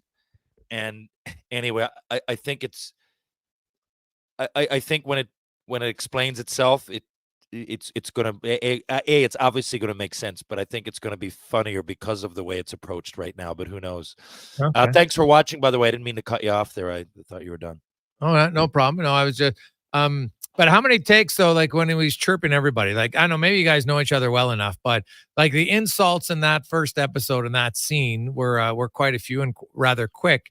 How many takes is like, how many times are guys just starting to laugh during it? Because obviously I've seen outtakes before and somebody just, you get a chuckle and then it's really hard to regain composure. You're going to see, he's going to put out a blooper reel. Like there's been a few different, like just absolutely hilarious things that we couldn't put on camera, but for the show, but they're going to come out there. I think it might be included this year at the end when it all wraps up. Don't quote me on that, but I think so. It often causes chuckles in the room, but what saves you sometimes is in the room is that we often do it from like these 3 different camera angles. So that you're it might not not get me when I'm doing it. The hardest part for me, the hardest one yet, was when we're having the walking competition. Yes. And because it's hard to really, because 3 of us are standing there, and so it's really hard because we're just using one camera there to look at us, and like the walk is going to happen, and we're all right there. Where like sometimes I'd be able to turn the other way and just go, like just regain my composure. But those are tough, the ones in there, and getting through that one when we actually, I read it as funny, but I don't know what people think yet, but I thought it was just tough to get through the walking competition, and everybody's lingo is ridiculous. The whole idea, we're like a bunch of 10-year-olds. The whole, it's just, it shows you, so, and Shoresy wants to win it so bad. It almost shows you this like vulnerability that you knew was there, but you're like, it just can't be this obvious, is it? And his passion to win even spills over into the walking competition. That was real tough. That took a long time. Oh, okay. Oh, yeah. The walking competition, like as I was watching, I'm like, it's such a stupid thing that lots of guys would do. That's what made me laugh about it. I'm like, I know guys that would be like, oh yeah, well, let's see who can walk and show they're more injured. Like it was so ridiculously dumb, but in a funny way that certain groups of friends have certain guys that would do that. I think anybody can relate to that. That's funny that you said that. That's exactly, I remember that day, like just trying to get through, and there's a couple of bloopers in there too. I wasn't direct. I don't even know if we used the lines I was supposed to use. We used some of them, but I remember twice. Two of my biggest bloopers are in that scene. But you're right. I remember Jarrett saying that when we were doing it. He said, it's so funny because everybody can relate to this. We've often, or, find yourself in, at your buddies, even on like the day of a hockey game, you're on the beer. It's like Saturday. It's the middle of the afternoon. And just a bunch of misfits would come up with something like that. And we're really trying to prove a point. But I've often, you found yourself on whatever team it is. It's the other thing. It doesn't have to be a hockey team, right? That right there, a lot of people that are just buddies or on any team. It could be beer league softball or whatever it is, or girls or whatever. That it's very relatable, even though we're talking about the Sudbury Blueberry Bulldogs. And I think it's often I find comes out in stand-up comedy, the things that are most relatable. Maybe you at the very least smirk and find amusing more than not. I think that sometimes it passes over into the way TV is perceived as well. Well, honestly, when I was watching, I was thinking, at times in your life when you do things as buddies, and I'm going to ask this to our listeners right now at 833-401-1440, because when I think of like some of the ideas that you think are really good ideas, then you look back on like, what a bunch of idiots that you do at that certain time in your life. And some of them are funny. So this was like, I'm in my late 30s, and our buddy Tom had gotten married, and then they had a reception down in the River Valley, kind of by the old Edmonton ski hill. And so it's at the bottom is where the, where anybody, you ever been to Folk Fest? Yeah. Have you ever been to Folk? So the hill at Folk Fest, right? Yes, I do. At the bottom of the hill, if you go past a little ways, there's a hall. And so that's where we had the wedding. So I don't even know how the conversation came up. And all of a sudden, not the wedding, just the ceremony. And so you got to remember, where everybody's dressed up, wearing suits. And some guy starts talking about how I could win a race. They could win the race running to the top of the hill. Oh, great. And so, and of course it turns into not just that. It's like, well, not just see who can run. Then you get to the top of the hill and you got to chug a beer and then you got to run back down. And so I have a group of friends that are kind of degenerate gamblers. So, and me, I'm like, well, I can run. So my buddy Horbatty's in it. Ian's in it, myself. And the fourth guy, honestly, it's funny. This many years later, I forget because he's a quitter. And so he quit halfway through the race. So anyway, we decide we're going to run this race. Quitter. And so all of our buddies here are doing like side bets on who they're putting money on. Well, who do you think's going to win? Put it in the pot, and then they're going to split it between everybody. And, so I've had a few beers, not too many. Well, anyway, the race starts, and we're probably running a good 500 meters up the hill, where our buddy Horbs, he takes off like he's shot out of a cannon. He's just, and, he's a pretty good sprinter, but I'm like, dude, this isn't a sprint. So he gets to the top of the hill first. I'm probably a good 20 feet, maybe more behind him, right? I get to the top, when I get up there, he can't even drink his beer. He's so out of breath. He's like, so he's trying to talk and change the rules. Like, well, no, and I'm like, I'm just ignoring him. And our one buddy is Mike, who's very stickler to the rules. So that's why we put him at the top, because we knew he wouldn't let anybody cheat. All right. And he's like, no, you got to finish your beer.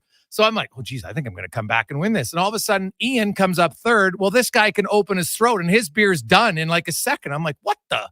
So he takes off back down the hill. Then I leave. And the only way I can catch him, I'm like, oh, I got to go as fast as I can. So I just sprint down a hill and almost lose it a few times. And Ian's cautious. He doesn't want to run as fast. So I pass him. Horbs ends up third because he's out of breath. He literally can't. We're at the bottom. And, I'm celebrating. All the buddies had bet on it. And they, so some guys who bet on me, they won.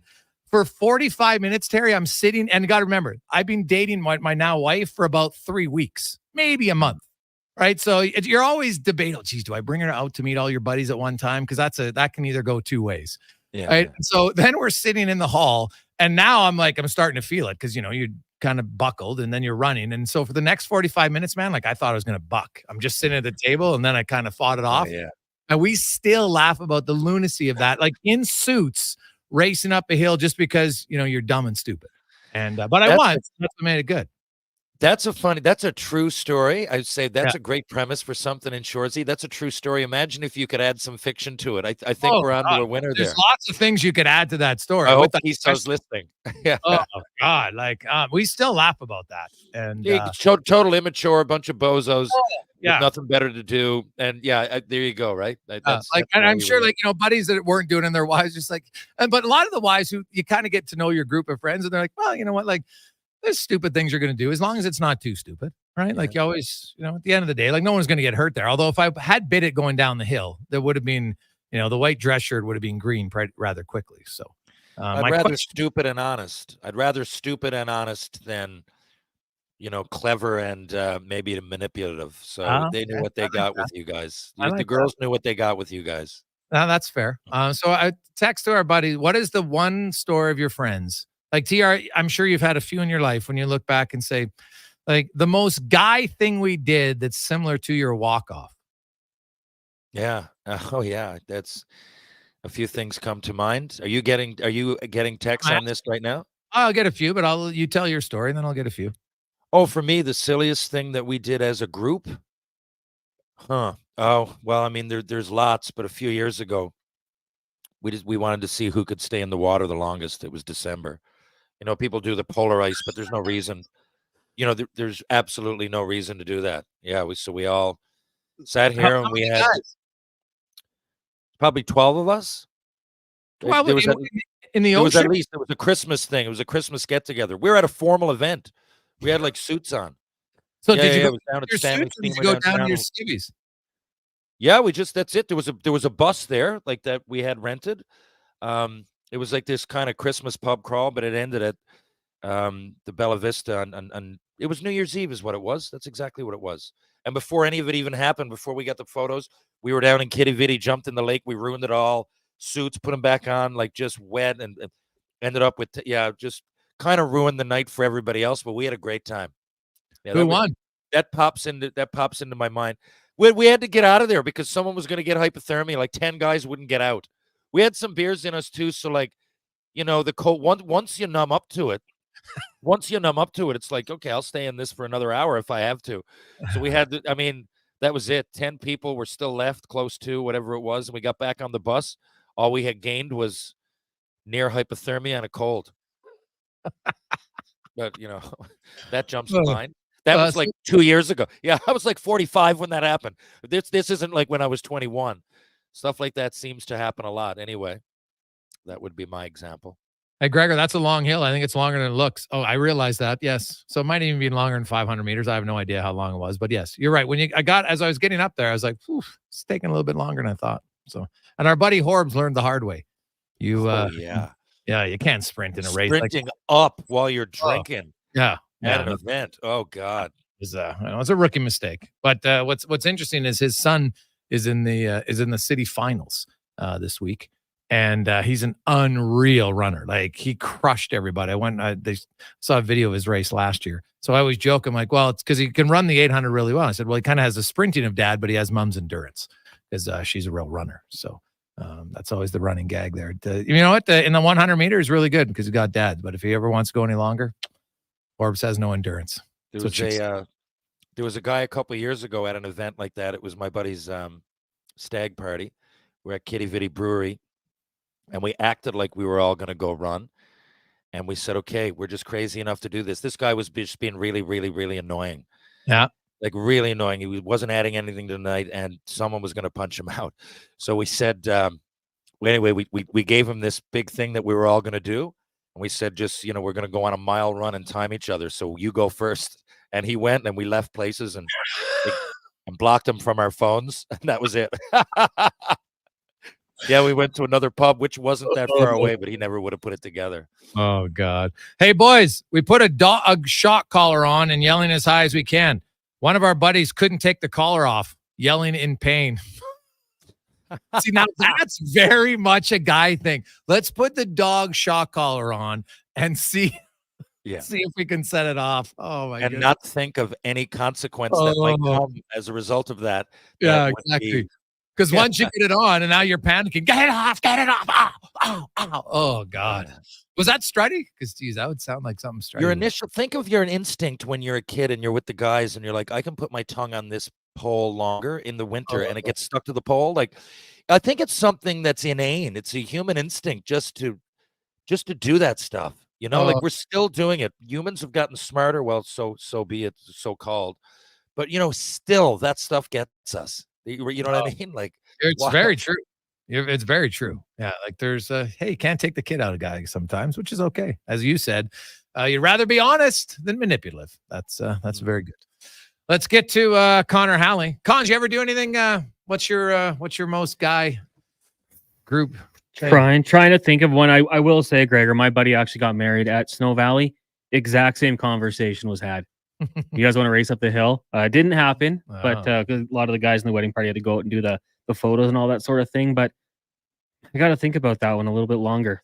Lots of races at my buddy's cabin, just guys like, who's faster, a lot of trash talk out and race on the freeway, the highway out there, so you can do it quicker. But nothing too crazy popping into my mind right now. Yeah. I got another one that I raced on the side of the highway once, just myself against a timer because guys didn't think I could run it that fast. So stupid we were. We're coming home from a golf tournament. There's like 12 of us in the limo, and they're saying, "Oh, you can't." And of course we can run that fast. So, yeah, that was right on the side of Highway 16. What do you mean run that fast? What did you have, a speedometer or something set No, up? they were timing it. So we guessed on what was 100 meters, and I was like, "Of course I can break 15 seconds." They're like, "You couldn't break 15 seconds." I'm like, "Of course I can break 15 seconds." So we lined it up, running in Velcro sandals, but still did it in 15 seconds. But come on. Of course you can run under 15. But we're still a little buckled too. Side of the highway, though. It's probably not the smartest thing. Let's get to the Conman Sports 1440 update brought to you by Fountain Tire. I'll tell you right now, you want to sprint to get this because you only got a few days left where you can get great savings on tires, including Goodyear. Save over 200 bones on select set of 4 tires right now at fountaintire.com. This is the Sports 1440 update. Joe Pavelski says he has no plans to play anymore in the NHL after just over 1,500 career games in 18 seasons. Pavelski just wrapped up his 5th season with the Stars and turns 40 next month. Major League Baseball news, San Diego Padres infielder Chiquipita Marcano was banned from baseball for life after betting on the sport, and 4 others were suspended for 1 year by Major League Baseball. Those were all minor leaguers. Major League Baseball said Marcano placed 387 baseball bets totaling over $150,000 from last July through November with a legal sports book. He became the first active player in a century to be banned for life because of gambling. In the majors today, the Toronto Blue Jays look to bounce back against the Orioles when they meet just after 5 o'clock out in Toronto. You'll also have the Yankees hosting the Twins, Mets in Washington, Marlins host the Rays, the Brewers in Philadelphia, Red Sox taking on the Braves, Battle of Chicago at Wrigley with the Cubs hosting the White Sox, the Tigers in Texas, Astros host the Cards, Reds travel to Denver, Angels meet the Padres, Mariners up against the Athletics, and the Diamondbacks hosting the Giants. WNBA today, we got 3 games in the Commissioner's Cup. Sun 8-0 hosting the 0-8 Mystics. Liberty head to Chicago to take on the Sky, and the Storm host the Mercury. And from the NFL, Christian McCaffrey getting a nice little raise from the San Francisco 49ers to start running back, signing a 2-year extension worth $38 million. That'll take him through the 2027 season. Coming up in hour 3 of the Jason Gregor Show, we'll hear another edition of Ryan's Rant, ask 5 questions, and be joined by former NHLer Jason Strudwick. I'm Connor Halley. This has been a Sports 1440 update.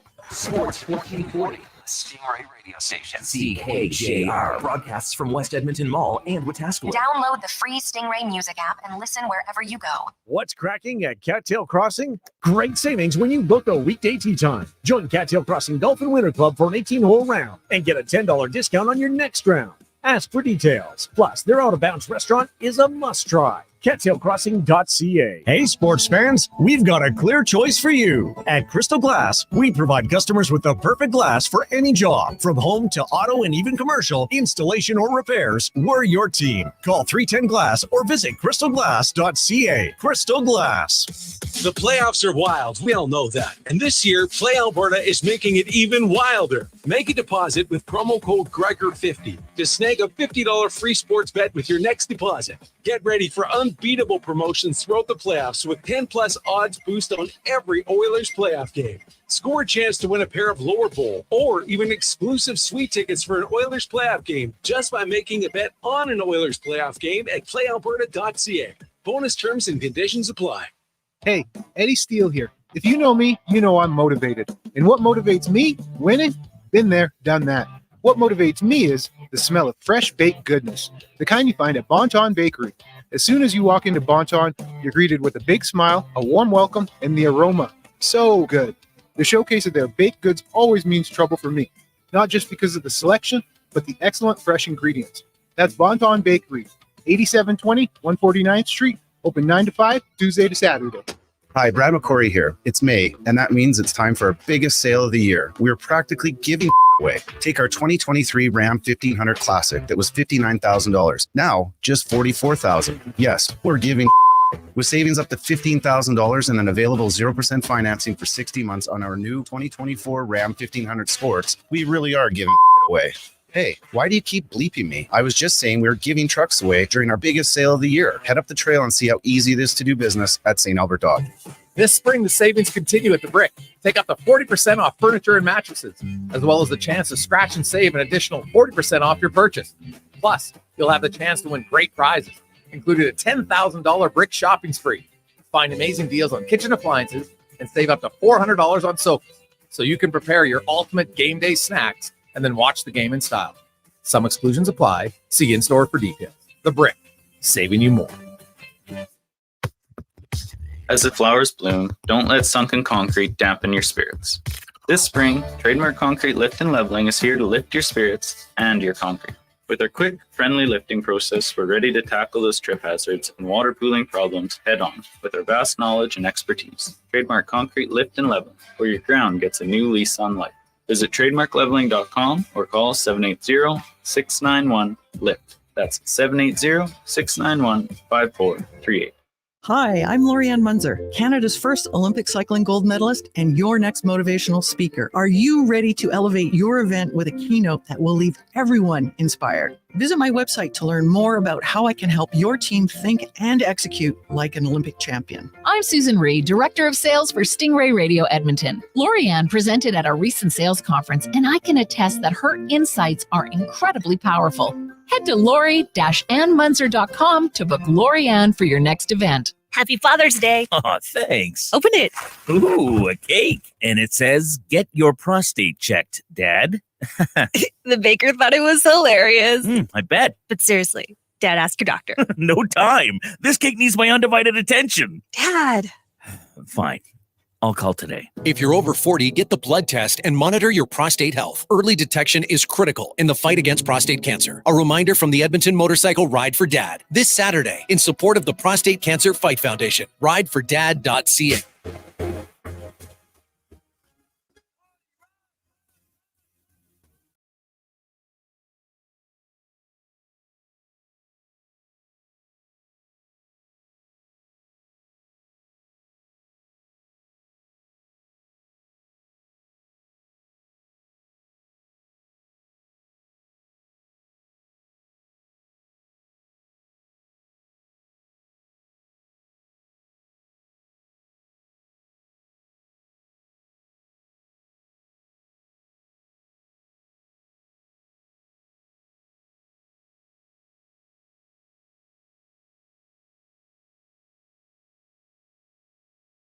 After 4 o'clock, welcome back.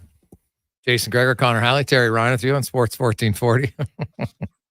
Oh, the texts are coming in. Gregor Show presented by playalberta.ca, Alberta's only regulated online gambling website where 100% of the revenue stays right here in the province of Alberta at playalberta.ca. And hey, no disappointment. The great part is, Terry, as these texts come through, I can totally visualize this stuff happening.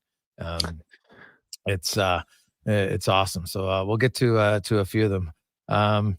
Hey guys, as teenagers, we would shoot Roman candles at each other. It was a Halloween tradition from Cliff. It's funny how many people have these stories. This just goes with my point. Yeah. It's like It's human activity. We're just we're natural. This is like breathing. This is what we do. Hey guys, we played firework tag back in the day. Only one bad injury. Firework tag. What's so funny is that the first thing came into my mind is I'd like to try that. My buddy. Yeah. I wouldn't want to just randomly play. Drink a beer with your buddy controlling the Dr. Ho attached to your arm from Donovan. Oh, it's a waste of beer, though, isn't it? Be tough, though. It's like that meme with the guy drinking the water. Yeah, it could be a little bit of a challenge. Hey guys, paintball gauntlet on a 2-wheel pedal bike. Stupid enough that the shooters lined across from each other. Didn't end well. From Kyle. That one, that's creative. Oh, it's creative, and you're just like, I'm going to pedal so fast that the guys aren't going to be able to hit me. Oh, and then they lined up straight across from each other, not even staggered. Unreal. Imagine putting that level of creativity into something useful. Oh, yeah. I suppose that's useful, though. It's all about entertainment. Now, TR, you must have done this because I've done it, but never at this level. Hey, boys, bumpering cars in the winter. The Tasquin record was 122 kilometers. Oh, my God. Think about, and trust me, how many times have you seen, and for people who don't know, like I'm assuming people do this now, maybe you don't, not recommending it 122K, but it's when you hold on to the bumper of the car, right? It's in the wintertime and the roads, just you can just slide, right? It's like you got the built-in slider on your foot, except it's right on the ground. Now, 122K, that's, God, you better hope you're not hitting any pavement, man. 122. I know that I never realized what that was till I played Junior A in Quesnel. And yeah, that's another one that we used to do after practice sometimes. But 122K. Yeah, well, I never did it going like fast like that. You stop the brakes and you're under the car. Like I don't know. And maybe maybe if they went 122K slower, but we would do it like, I don't know. It was dangerous, don't get me wrong, but can you see anybody? I don't know. I would have said my record was at most half a kilometer. No. No, he's going not distance. He's going speed. Speed. Okay, even worse. 122 kilometers an hour. Dude, it wasn't 120. You think he's riding on the back of it for 120? Well, that's even worse. 122 kilometers an hour. That's worse. How can you go 122 and be bumpering on a car? Yeah, no, dude. Like you got to be wearing. I want to know, were they wearing a helmet? God, because if you weren't, like, that's an injury waiting to happen. I think it's equally as crazy. Distance might even be easier if you're only going 20. Yeah. Ugh. Hey guys, we used to play the century game. 1 shot of beer for 100 minutes. Shoot the beer. Wait a minute. Shoot another one. Jesse, that's a good hour. What's that? Hour and 40 minutes shot. Yeah, that would. I'd catch up to you after a while. What would? Well, you think about it. You're shooting a beer every minute for 140 minutes. No, you're shooting a shot. Oh, yeah. You're shot having of beer, one not a shot whole of beer. Yeah, 1 shot of beer. Yeah, we did that one. It's we used to do that in junior. So that's 13, because there's what is it? 14 ounces in a beer or 12? 12 ounces in a beer. So it's like 12 shots, 140. Well, it's still, that's like a case of beer. It is, but people, I remember doing this a lot. People immature enough to play that, like we were in junior, don't have the patience enough to do it because they'll be having like shots of Fireball in between. You know what I mean? No one wants to wait a minute to have a shot of beer. You could really legit do that and see what the results would be, but I've never seen anybody escape 10 shots without having rum on the side, and then change the song and it turns into something. It's always no one has the patience to do it. We would do it while playing video games. Really? So it'd be a distraction, and then you have someone else pour it as you go. So you're playing NHL and take the shot every minute. Tougher than I thought it would be. It's a good idea. Well, I mean, if you're gonna play the game, it's a terrible idea. But if you're gonna play the game, it's a good idea to do it while you're either listening to music. You're right, or I mean, like an album. If you're listening to the music, it's not just playing. Or if you're playing a game or something, that would definitely add to the mix. There you go. Maybe I'll try that again soon. Break it out. Another one we did when I grew up in Leduc, and we lived in Apache Crescent, and it was just kind of funny. Like on our street, there was like 7 houses, and every house had 2 or 3 boys, and we're all within like 2 or 3 years. It was crazy. And so Jeff and Mark and the White brothers and Courtney and many others. So we used to play. There was a train track, and then the other side of it was an open field and bush and stuff. And so we used to go over there, and we would play like with BB guns. And sometimes a pellet gun, but usually a BB gun. And so you'd put on you'd put on extra layers of clothes thinking that was going to stop the pain. And we would play like our war games out there, but with actual BB guns. And one time we played with pellet guns. That didn't last very long. And I'm telling you, dude, like being hit by a BB gun. And I never got hit by the pellet gun. The guys who did were like down and crying. So we're like, okay, maybe we should stop. But I got hit by a BB gun and like just in the back of the leg. And dude, it was like, I know it was it's not like a bullet, but man, I've never felt that much pain in my life. It hurt. And then we still played like idiots. We used to play all the time. But God, it was when you could avoid it. Because then because when you play guns with your friends, you're like, I got you. And you're like, no, you didn't get me. Well, you knew if you got the guy because no one could take that hit and not flinch. It was impossible. Yeah, that killed. Yeah. There's a few stories I've getting hit with, but not playing them intently like that. That's pretty wild. Well, I know that if you talk about what's the word? There's no real danger involved, but I used to go to me and my buddy Gary Clark. I know there's some people in Edmonton that know who that is. They call him the Shark. We used to go to the movies, buy 2 tickets, and then we would go to the exit. Once we got in the theater, we would go down to the exit and sneak people in. Put a pop can there, and then sneak people in for half price, and we would leave. Oh yeah, we would make good money. I remember making like $100 in like Pee Wee hockey. It was good stuff. Yeah, good money. We would also my best childhood memories behind my house. It would take a long time to get there by road, but there's my parents' place, and then there's a train track. Now it's a walking track, and then there's an experimental farm over there. The government runs it, and it's just a series of all these farms. Then right in the middle was this.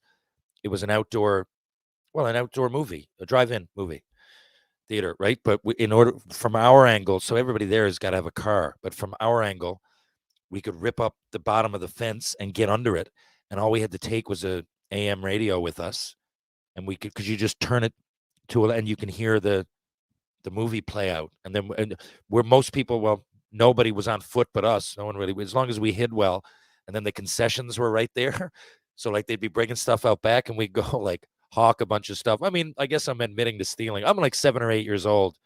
I wasn't too bad, but I definitely, if I was with the wrong crowd or the right crowd, depending on what you looked, we were pretty mischievous.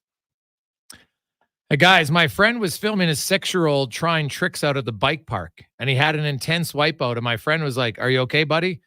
And his son looks right at the camera and goes, "Yeah, it's just dude stuff." And that's what all these stories remind me of from Sarah. It's true, right? Even at a young age, it's kind of there for guys. It's just kind of how it is.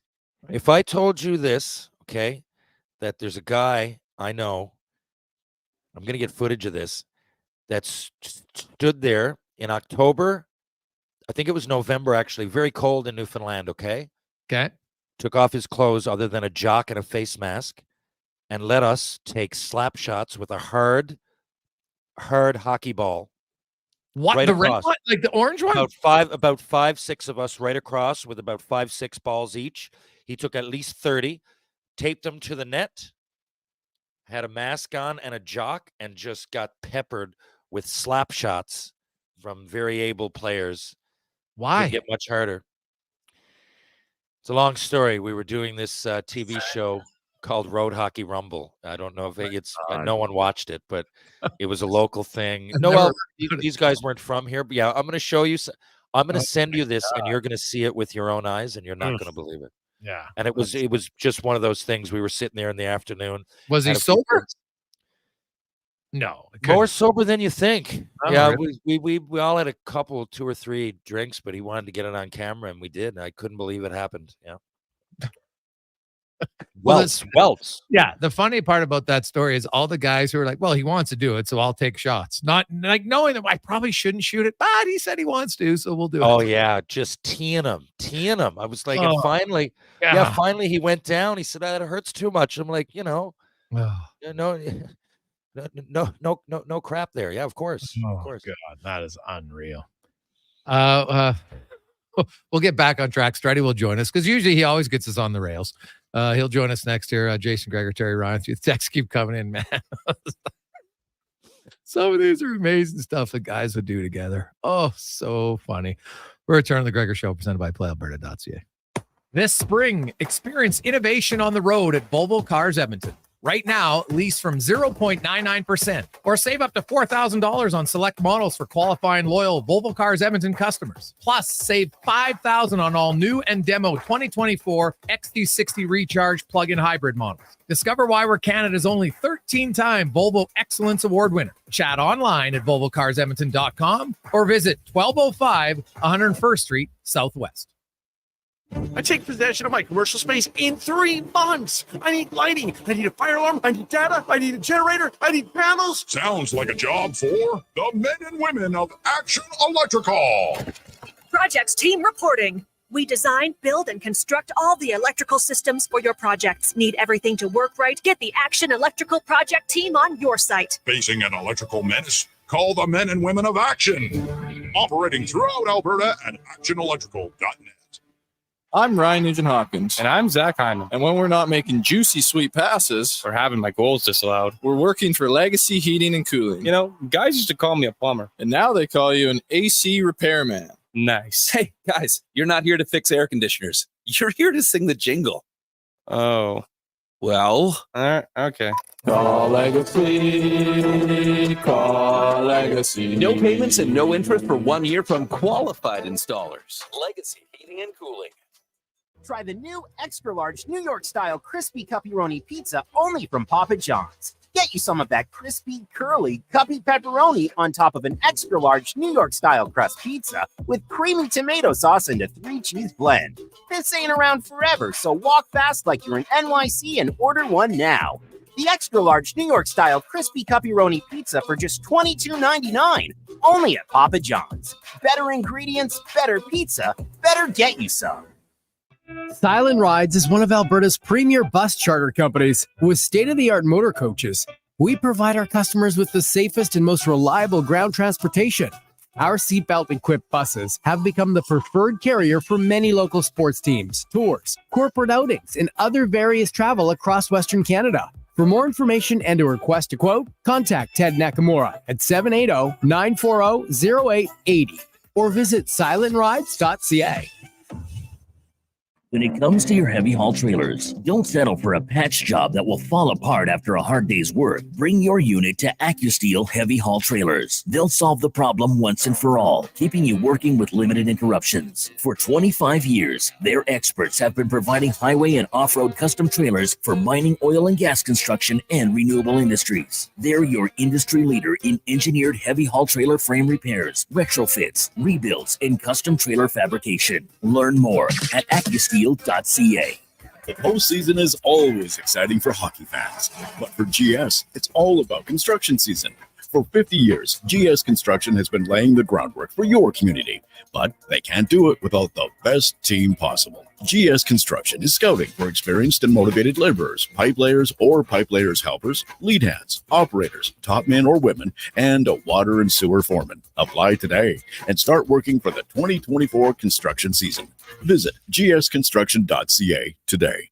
Diablo Boots has been open for business for 60 years, selling Canadian-made quality boots. Diablo has Canada West work, biker, and cowboy boots with fixable soles and heels. So why buy boots like Area, Justin, or Red Wing that are made in China? Get your money's worth with Diablo's Canada West tough, comfortable work boots. So save on boots by Save On Foods, 3340 Gateway Boulevard on the east side of Save On Foods. And does Diablo sell the best boots in town? You betcha. Scott here from Sherwood and St. Albert Dodge. It's our biggest sale of the year. This month, every new and used vehicle we have has been marked down and priced to sell. We have Ram trucks that are 25% off, brand new trucks, and we have hundreds to choose from. We have 0% financing up to 72 months on Grand Cherokee. Even though we know our prices are great, every single offer will be considered. We will work to get you the best financing terms. We will pay top dollar for your trade. We will do what it takes to earn your business. It's our biggest sale of the year, and it's on now at St. Albert and Sherwood Dodge. If you change your mind, take a chance on the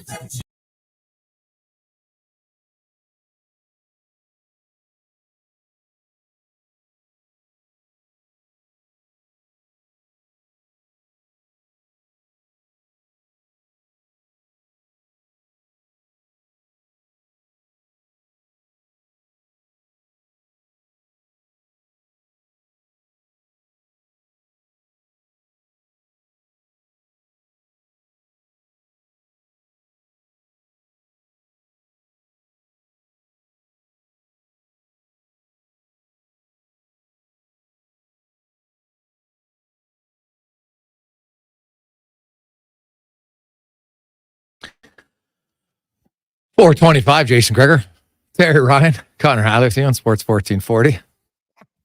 Get to more of these texts later on the show. They're coming in hot and heavy in Ewell inbox. Woo, some classics, man. Oh, it's so funny because I can visualize most of these things actually like I don't even think they're fake. Like they're not made up stories. Like because you know somebody who has a buddy who's done stuff or you've done some similar stuff in your life, and thankfully you live to talk about it. Well, I'm assuming maybe the younger generation's a little bit smarter, but you never know. I know I say that, and then there's that Tide Pod eating trend. So I'm questioning it. I don't know if there's necessarily one generation that, as Terry said, it's just ingrained. Right? There's a certain the testosterone. I don't know what it does. It just you try to you think you can do things that maybe you shouldn't do as a young male. As you get older, usually you wise up, but there's always a small part of you that when you get together with your buddies, you might try some stuff that you probably shouldn't. Just happens.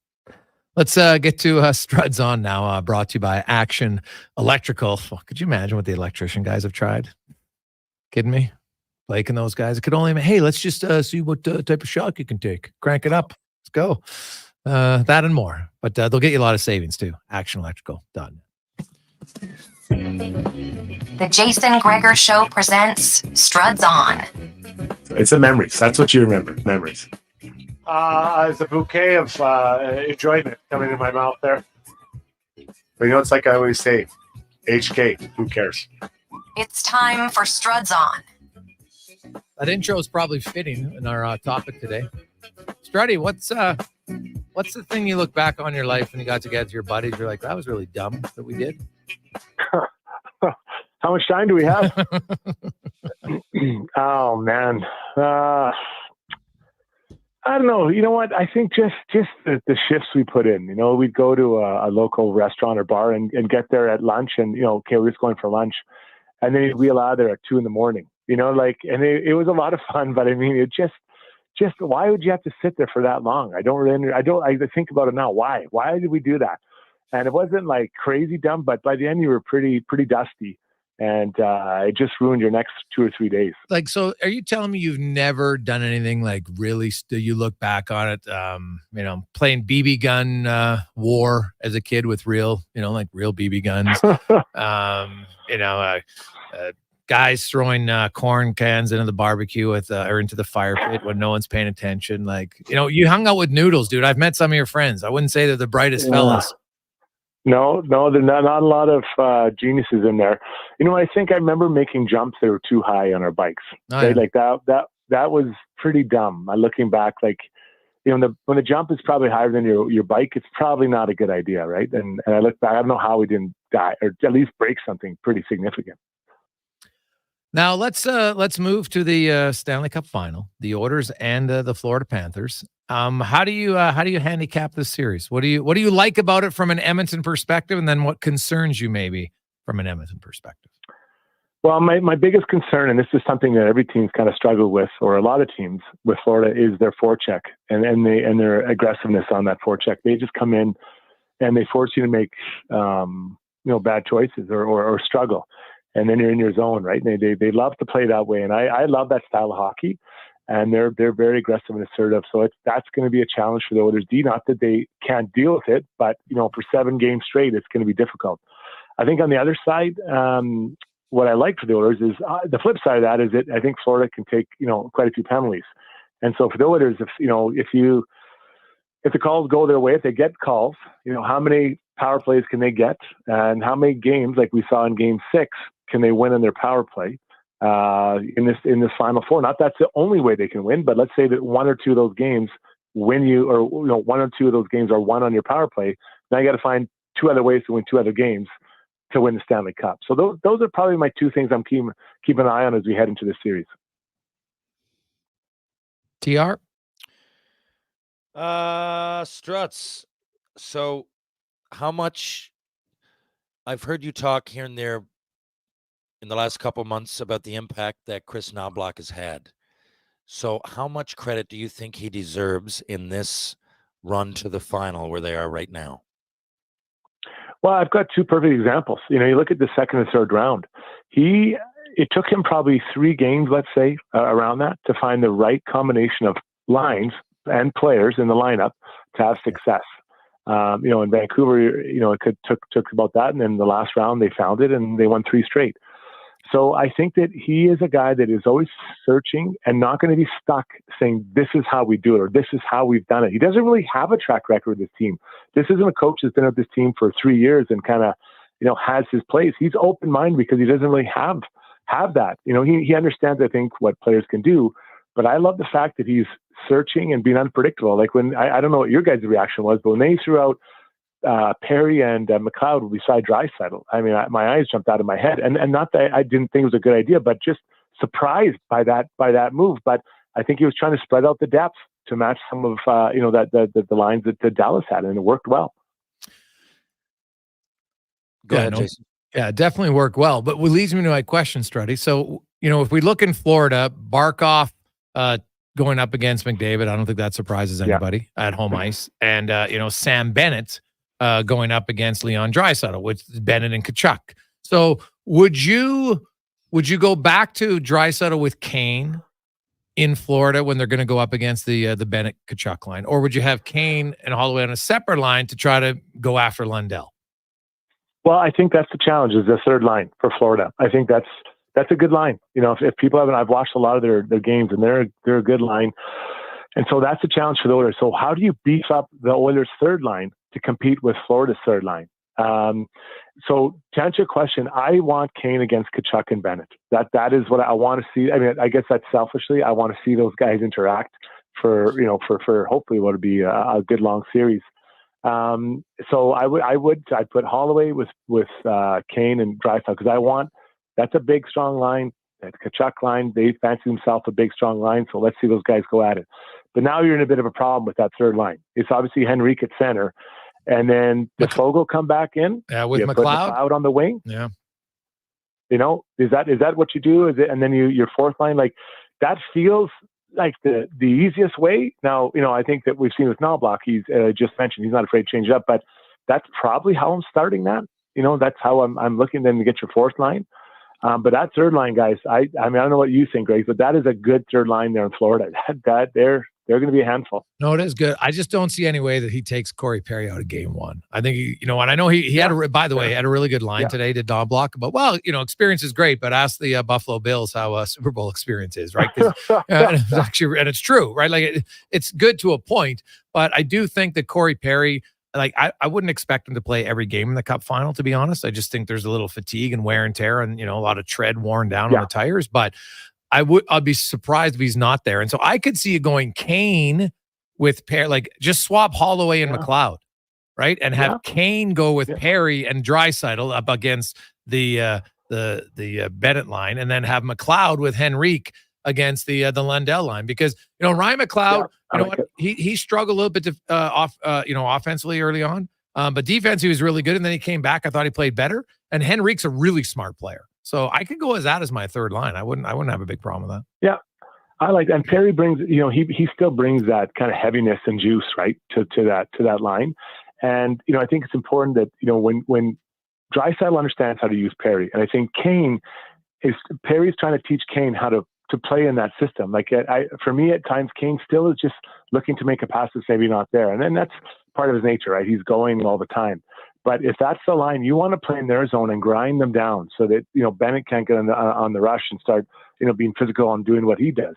So yeah, that makes a lot of sense to me, Greg. I hadn't really considered that. I like that. And even for the third line, now you have tons of speed on the wings beside Henrique, who's a very, very smart player. Hey, Struds, Florida are going to come at, I think everybody knows, they're physical. It's probably going to be something that they focus on, but they're also fast. I think they're underrated fast. So would you go with Broberg or Desharnais to start if you were making the decision?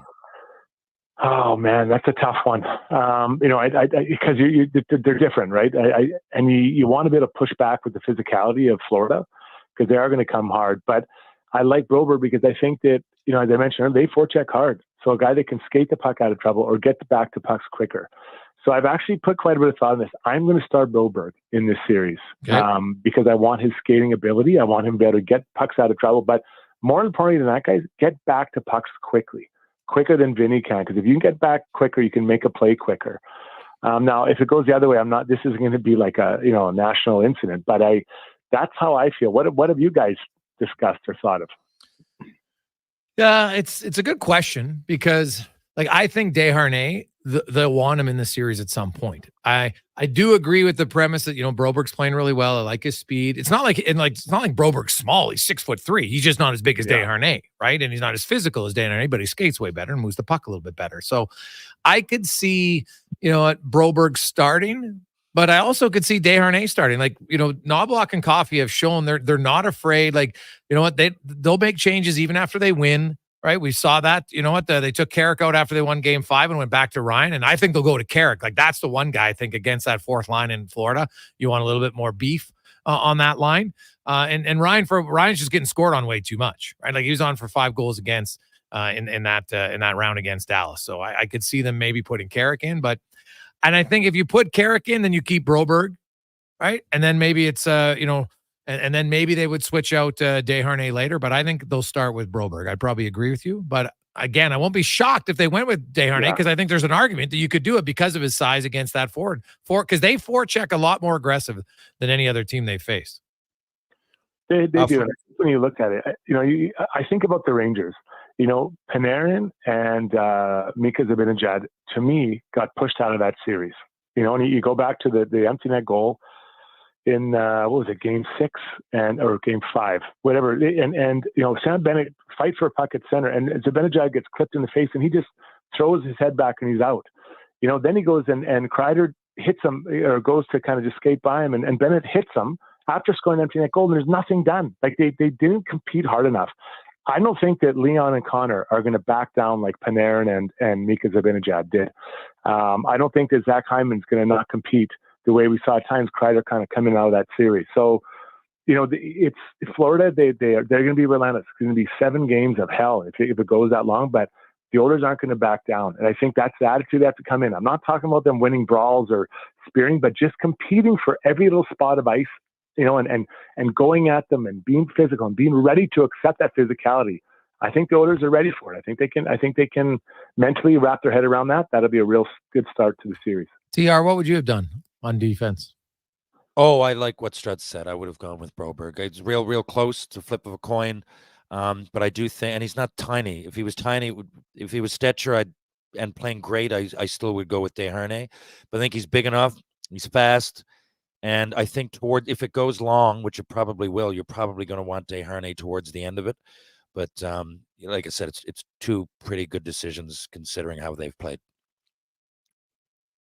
Jason Strudwick joins Gregor and Terry Ryan here on Sports 1440. Struddy, the extra days off, I think it probably benefits both teams at this time of the year. Obviously, it's going to benefit Edmonton because of Kane and some other nagging ones.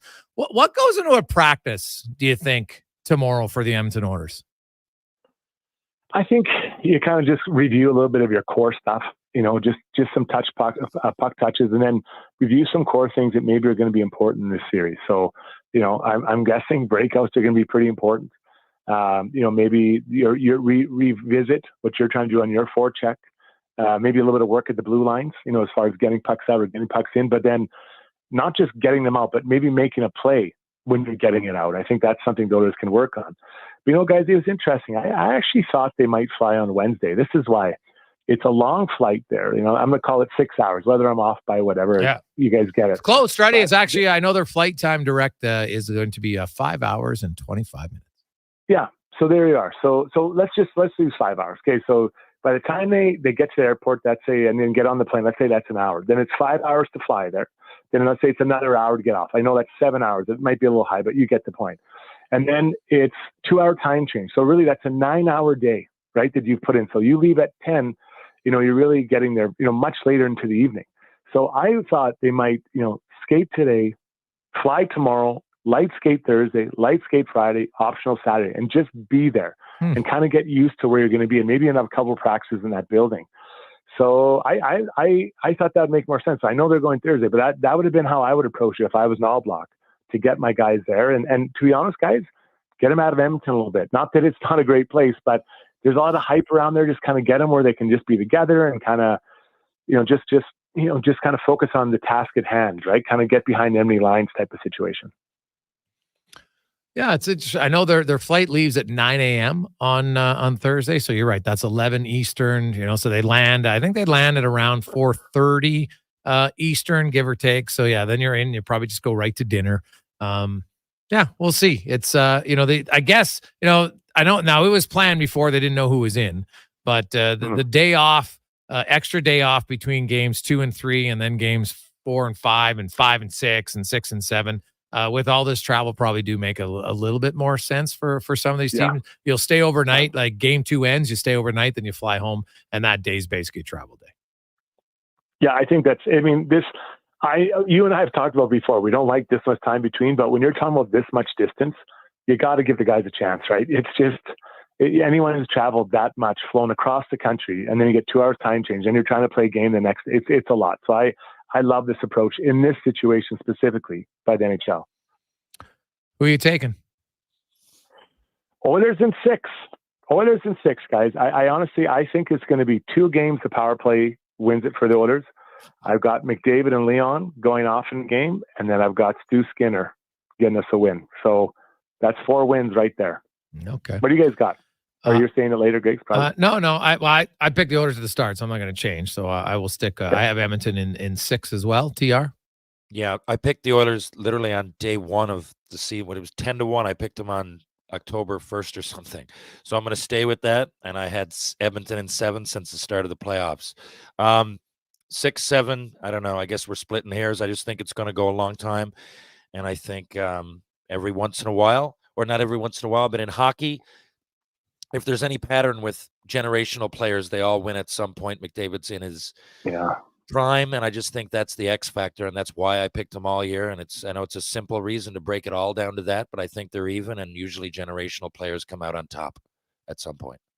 It's hard to argue. TR, good one. Struddy, have yourself great. Hey, is it I heard I got a text saying that you might be, because there's been a few dance-offs at the Moss Pit, and you're planning on making an appearance. Is that true? I've got a tight hammy, so I wouldn't be at 100%, buddy. I would never perform unless I was 100. I don't want to disappoint my fans. Well, dude, when you have a tight hammy with those super tight jeans, I thought it would just protect it. It would be no problem. But I can't risk injury in all the summer dances I'm attending.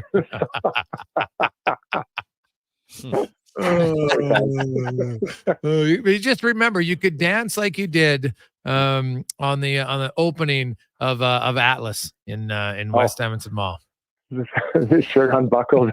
I was wheeling and dealing that night. Hammies were loose. Oh, God. That's still the greatest video I've ever been sent in my life. Oh, it's unbelievable. Thanks, Struddy. Have a good one. Enjoy, guys. There you go. It's Jason Strudwick. And, oh, man, I got to, you know what? So Struddy was at an event. I wasn't at the event. And a good friend of mine, he was there, and he just sent me a video. No words, nothing. Just a video of Struds dancing, and I just sent it to him random. I'll just say, hey, what are you doing tonight?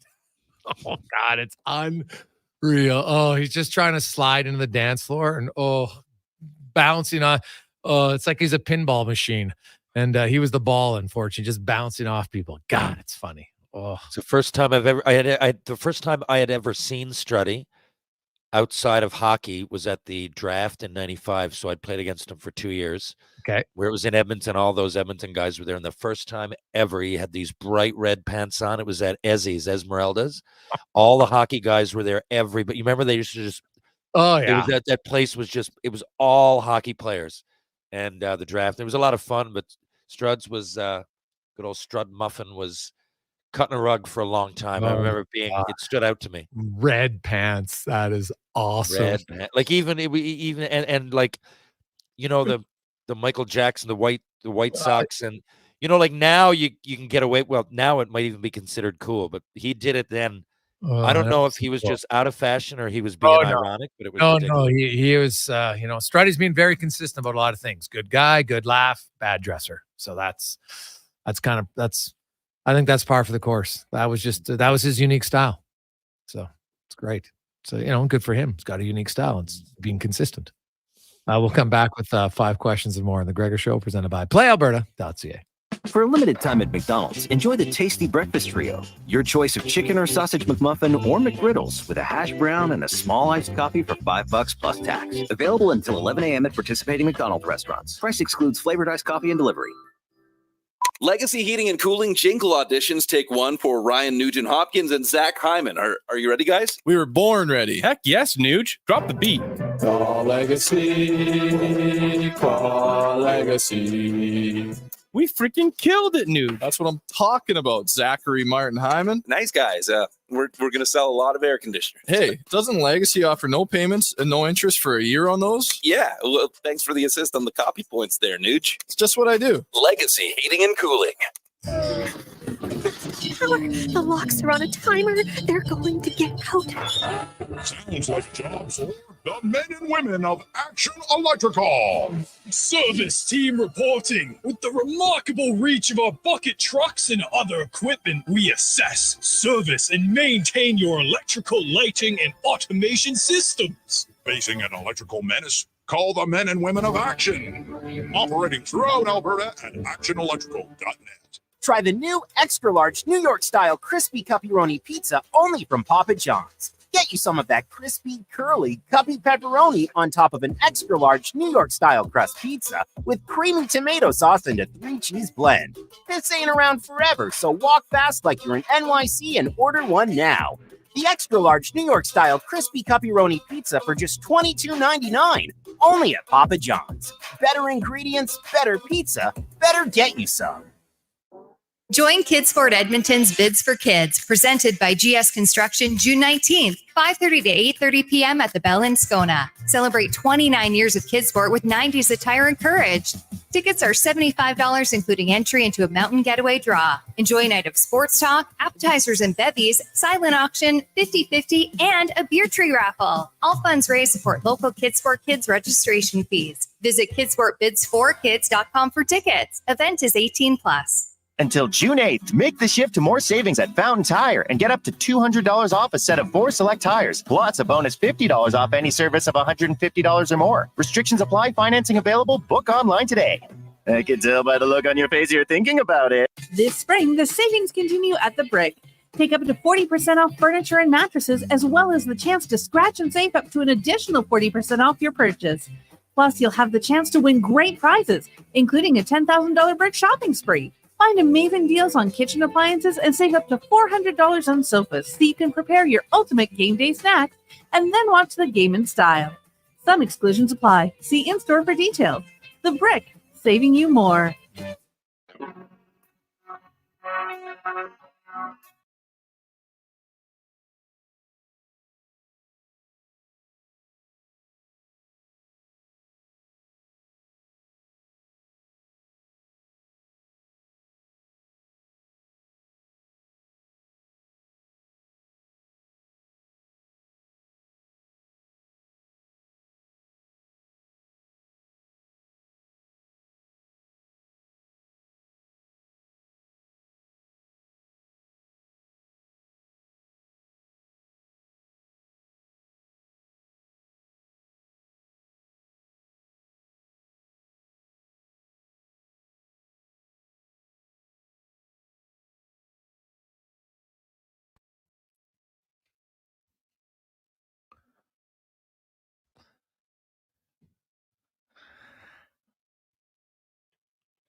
Welcome back. Jason Gregor, Connor Halley, Terry Ryan with you on a lovely Tuesday afternoon.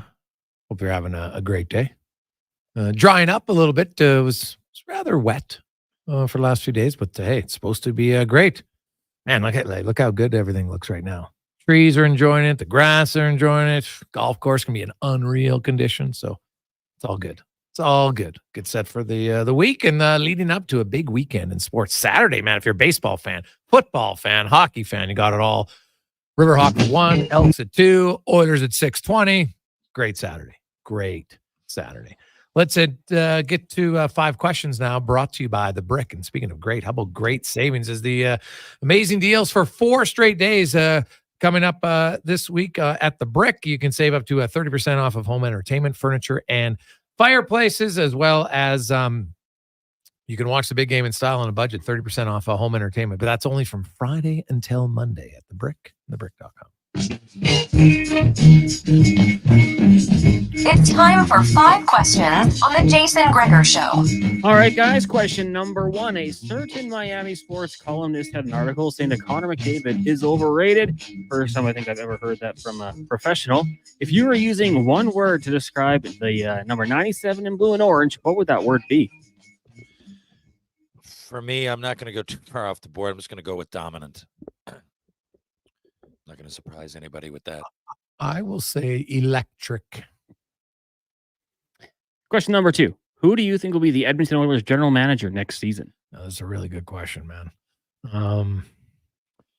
It's a short window here because, you know what, at minimum, it's going to be a 4-game series, right? I think we can all agree with that, right? So that's the earliest they're done is the 15th. Then you get to the 18th, the 21st, if it's a 6-gamer. 7-gamer, it's 24th. So you got the draft coming up. Now, the new GM, we had Don Waddell on earlier. You know what? You're going to trust, Rick Bracey's going to be overseeing the scout. And now they don't have a first rounder, but still. And the Oilers don't have any big free agents this summer, right? Like I know Draisaitl and Bouchard can get a new contract signed, but it's not like, oh my God, you got to sign on July 1st, right? Like they don't have any major pressing UFAs this summer, right? Fogle, no offense, and Brown, those guys, they're not pressing. I will say, honestly, Cons, I've been trying to dig into this and it's hard. I'm going to say it's a GM who hasn't been an NHL GM before. So I'm confused anyway. So Ken Holland is out. I think Ken Holland, I think he wants to have less on his plate at this stage of his life. I've talked to Ken a lot about this. Now, what I don't know for certain is if you might have him in a consulting role, right? Like he's got a lot of experience. You're coming up on the next few years where you're going to renegotiate for Draisaitl, McDavid, and Bouchard, right? So, having a guy around as a consultant, now maybe he doesn't want to do it, right? And maybe they don't want to. I have no idea. But, I could see that, but I don't see him in the GM chair, Terry. I think he's just, in the conversations I've had, to be surprised. I think he's ready to have a little bit more time with his family and a little bit more time golf. Well, since I have absolutely no idea, I'm guessing there's a small chance that he does come back, so I'll go there. All right. Question number 3. Devils GM Tom Fitzgerald said he's willing to move the number 10 overall pick in the upcoming draft. He's hoping to get some help between the pipes. So who do you guys think would be a good fit for the Devils next year in net? Are you saying for the trade for the 10th pick? I'm going to say, pretty high. Who could they bring in that you think would be a good fit and help them? And maybe the 10th overall pick is involved. I don't know. If you're Markstrom comes to mind. I haven't done my homework here. I'm just trying to think. He comes to mind. They do seems to me that they've made some trades. Isn't it Foley? They made, they must have a healthy working relationship. I don't know. That comes to mind. Nashville, Saros, but no, I if it's me, I'm thinking Markstrom.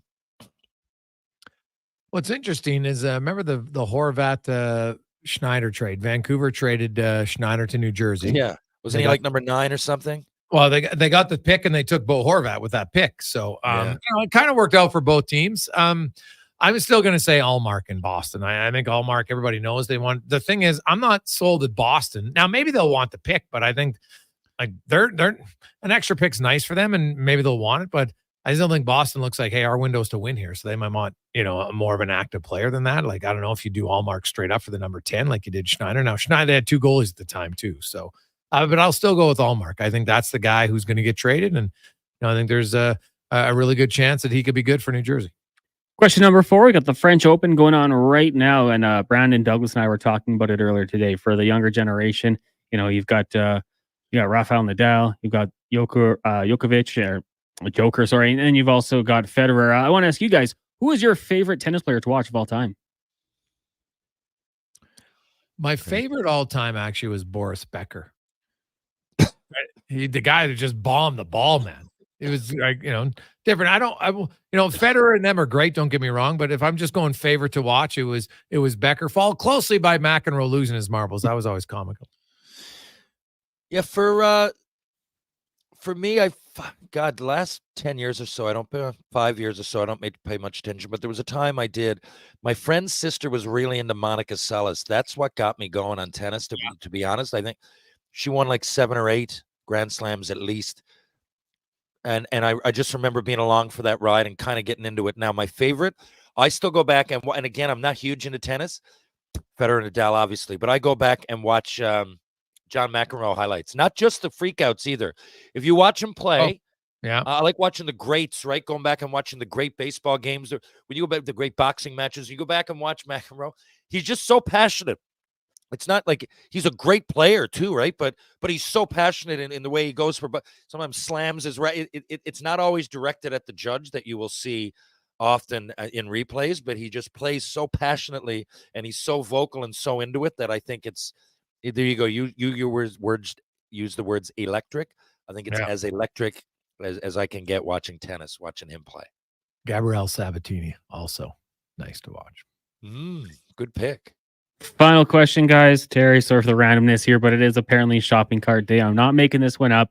And one of my pet peeves is when people do not return their shopping carts in parking lots. So I just want to ask you guys, do you have any pet peeves similar along those lines? Well, similar in that it's ignorant. I think lately where I've been traveling so much, I don't know, people that cut in line or people that crowd the gate when they're saying, okay, gates 2 and 3, board now. Yet people in gate 4 are 4 feet from the front, just like crowding around it because they're next. And they got to stand there. They can't sit. They've got to stand there because for 10 and 15 minutes from now, they're going to get called. And heaven forbid they're after other people. I mean, it just really bothers me at the airport. Or people, when obviously, and I say it vocally every single time. I said it yesterday. The plane lands. Okay. Now, people get up. We're all waiting.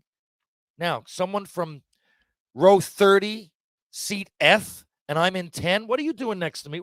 Are you more important to me? No, well, why are you getting off before I am? Shouldn't we just be humans and be nice to each other?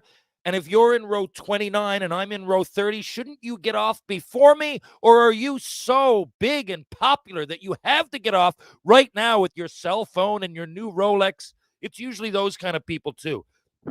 It's usually those kind of pretentious people that answer their phone by the gate, and everybody got to know that they're going to a business meeting and it's all taken care of. I speak up every time and make it very, very vocal to the point of making people uncomfortable. I can't stand it. It's the highest level of ignorance. I'm more important than everybody else. I love it. I'm always perplexed by everybody who just stands up when the plane lands and you just wait. Why? Like, and then they hover right over you. It's like, dude, like, relax. You're not going anywhere. But and then they honestly, shuffle up towards the front. Yeah. My biggest pet peeve is the lack of understanding and how to merge properly. It bugs me all the time. People are free. They're flipping you the bird. I'm like, dude, do you not understand how the merge works? Yeah. Left, right, left, right. Like how we're supposed to walk. But so many people, sadly in Alberta, like they've even had to put signs trying to explain this is how the merge, like on the Ray Gibbons, this is the merge. This is how it goes. It's not somebody being a jabroni, working. It's like you're supposed to go left, right, left, right. That's just how it's supposed to work. But there's lots of people that get very upset, even though they're in the wrong because they don't know how to merge. So yeah, I would say the uneducated in the merge. That's my pet peeve. That's a good one because they don't even know. Yeah, it's the uneducated. People I'm talking about, if you sit down and just think about it logically, yeah, of course I shouldn't get off before you. But for you, yeah, people just don't even know to begin with. So they're flipping you the bird when you're like, what are you talking about here? Don't you go to, you got your license somehow. I remember being on a plane once and the flight attendant comes on. They're like, hey, so we have a connector flight and ours was delayed a bit. And so, the other, like, I was just getting off. I didn't care. And they're like, there's people in certain place. They got to get off because they want to get to their connector flight so we can let them make it to their flight. And I'm like, hey, man, no problem. Like, geez, I would hope. And I remember the guy beside me stands up. I don't care. I'm getting up. And I was just like, dude, yeah, but you're not going to there. He's like, doesn't matter. I'm like, well, yeah, it does. Like, they want to get off. I said, do you want to get delayed? And it's like amazing to me. So yeah, some people just, I don't know, they get into their zone where it's like, just like, honestly, I'm sitting, whether I'm there, I'm walking off the plane or I'm connecting to my flight because I'm staying an extra 3 minutes. It doesn't. It's ridiculous. Yeah, that's exactly what I'm talking about. People that are conscious of it. I'm getting up anyway. And by the way, to go back to the driving thing, didn't you think it was always funny? I remember getting my driving. I got it when I was 16 in Quesnel, and I was like all nervous. And my buddies are like, "Hey, you only got to get 60%." I'd be like, "What? I'm driving a motorized vehicle. What are you talking about?" Well, if you can't really do the parallel parking, it's not that big of a deal. I'm like, what? Yeah. Of all the tests, I should have to get 100%. This should be the one, right? No, it's actually a fair point when you think about it. Yeah, and the fact that really, like, you get your driver's license at 16, and you can go long stretches of never having to upgrade and never having to kind of retest yourself. Do you know that now most basic driving's pretty easy? Right. But like even like a written one, because I'll be honest right now, like there's lots of the signs at certain ones. I'm like, I don't see them very often, but I'm like, really? But like you could probably do a refresher course on how to go through properly. Yeah. On a traffic circle. You should have to go through one. And let's be honest, I'm not ageist, but people are 80 and 90 and they don't they have got to take a test and when you're 75, you got to take your test all the time. Because my mom, when she turned 75, she was quite annoyed. But but then she was pumped because she passed. It's still too late. My mom should have to do it. My mom's 71. She should have to have done it already. And I remember I went through, this was only a couple of years ago. I'm with my buddy. We're driving through a stoplight and he changed lanes. I'm going, what are you doing? You can't change lanes in a stoplight. And we had this conversation. I said, what if someone's turning, you're going to go right into them? But he didn't know that because you only got to get 60% on your, this is 20 years ago he took it. I'm like, what a thing to get wrong and not have to be ever corrected on it. Like, these are major things. I expect if I'm in a plane, that pilot aced everything. If I go in for surgery, I'm assuming that doctor aced everything. If not, get me out of here immediately. It should be the same when I'm driving a car. I should ask our doctors, like when you don't have to get 100% though to pass the to become a doctor. You should. If you're, I mean, I don't know the answer to that question. Anybody, and like Struds isn't here now, so that one course he took in science maybe isn't the right guy to ask. But I'm curious, anybody out there, what is the parameters to pass to become a doctor? Yeah, I don't know, but I hope there are a lot.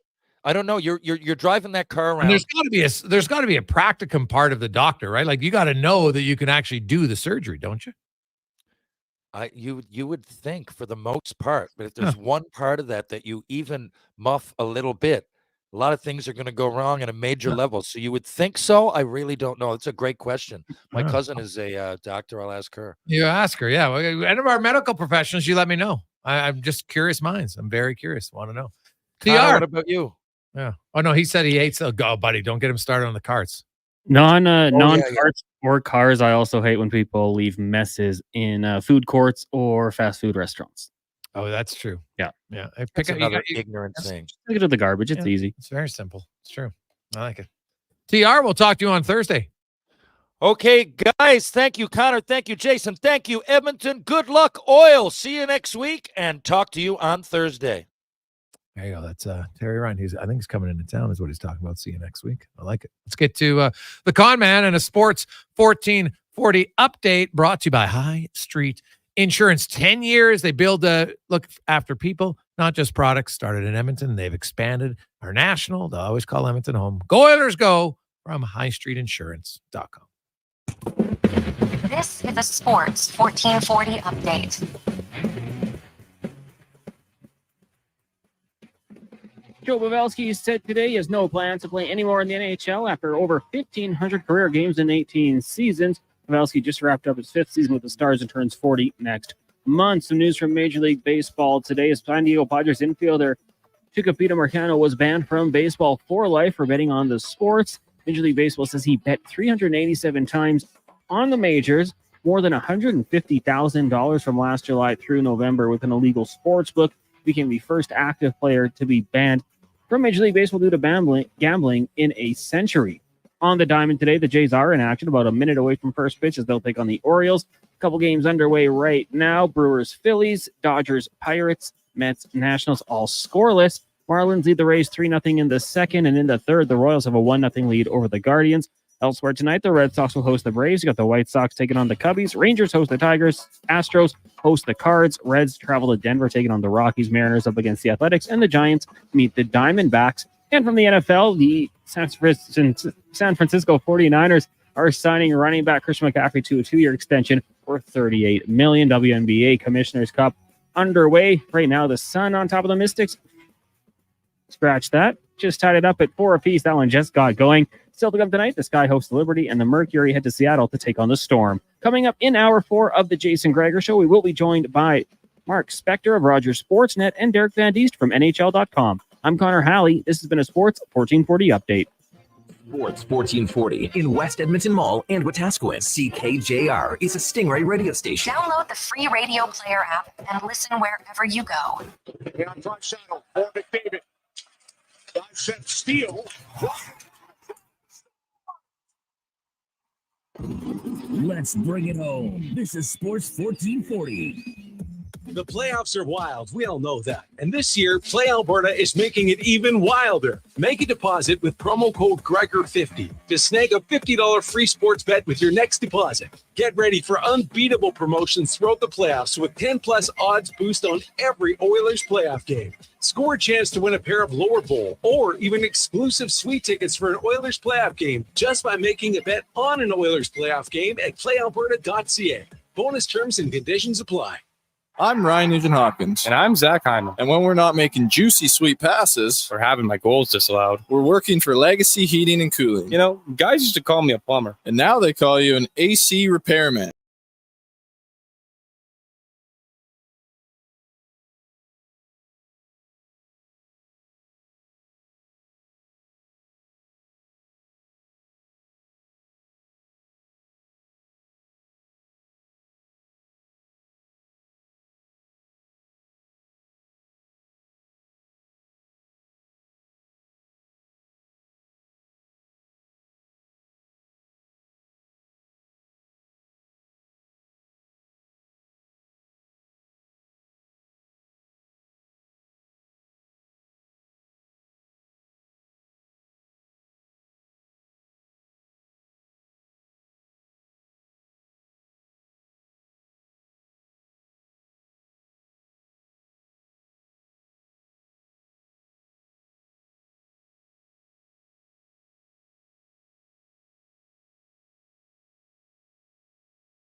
How are you? Jason Gregor, Connor Halley on Sports 1440, Oilers Nation, YouTube, and Facebook. Dr. Will in Mornville tells us that it's 80% on the dental board exams. So Are dentists doctors though? No, I'm kidding. So yeah, 80% on the to pass for the dental. Hey guys, just remember, C's get degrees. You got a lot of those texts. How many of you got your degree with a C? Something tells me our next guest might have. Hi-yo. So the Gregor Show presented by PlayAlberta.ca. As we get to the Spec Report brought to you by GS Construction. And man, they just want to thank everyone. They had an unbelievable 50th anniversary party. Thank everyone for the continued support. And as Taran Sandwich said, orders in 5 from GS Construction. Mark Spector joins us. Spec, how you doing? Orders in 5. That's pretty confident. Yeah, well, hey, you know what? I guess, hey, someone's going to say 5, someone's going to say 6, someone's say 7, and some are going to say no, that the Panthers are going to win, which, it should be a really good series. It's it'll be a lot of fun. I can't wait to see it get going. Some interesting things today coming from the press conference. Matthias Ekholm sharing his experience when he was with Nashville and how he felt like, their team maybe didn't really kind of remember how to play hockey because there's so much other distractions and stuff going on until it was too late. And you know what? So the Oilers have 5 guys who have been to the final before. Perry's the only one who's won. Kulak, Henrique, Janmark, and Ekholm have all been there and lost. And, obviously Florida has a lot of guys, although they have a lot of guys that are new that weren't there last year. So Chris Knobloch, though, Spec, I will say this. I thought the line of the day when he said, hey, playoff experience matters, but ask the Buffalo Bills how experience matters in the Super Bowl. Like, it only matters to a point. Well, I thought that was a pretty good line for sure. I mean, listen, 5 guys is enough. 5 guys is enough. They're every one of those guys can tell the rest of their teammates what they might have done wrong or what they should do right or whatever. You don't need 20 guys that went to the Cup. 5 guys is enough. Corey Perry's been to 5 Cups or 6. Right? He's been 4 of the last 5 years. He's been to Cups and then 1 with Anaheim. So I guess he's been to 5. So I'm not, no one's beaten the Edmonton Oilers and they're going to have a bunch of regrets after because they didn't handle it right. Forget it. That ain't happening. The only guy I see out there with regrets is that tool in Miami who wrote that McDavid's overrated. I wonder how many hockey games that guy's watched in his life.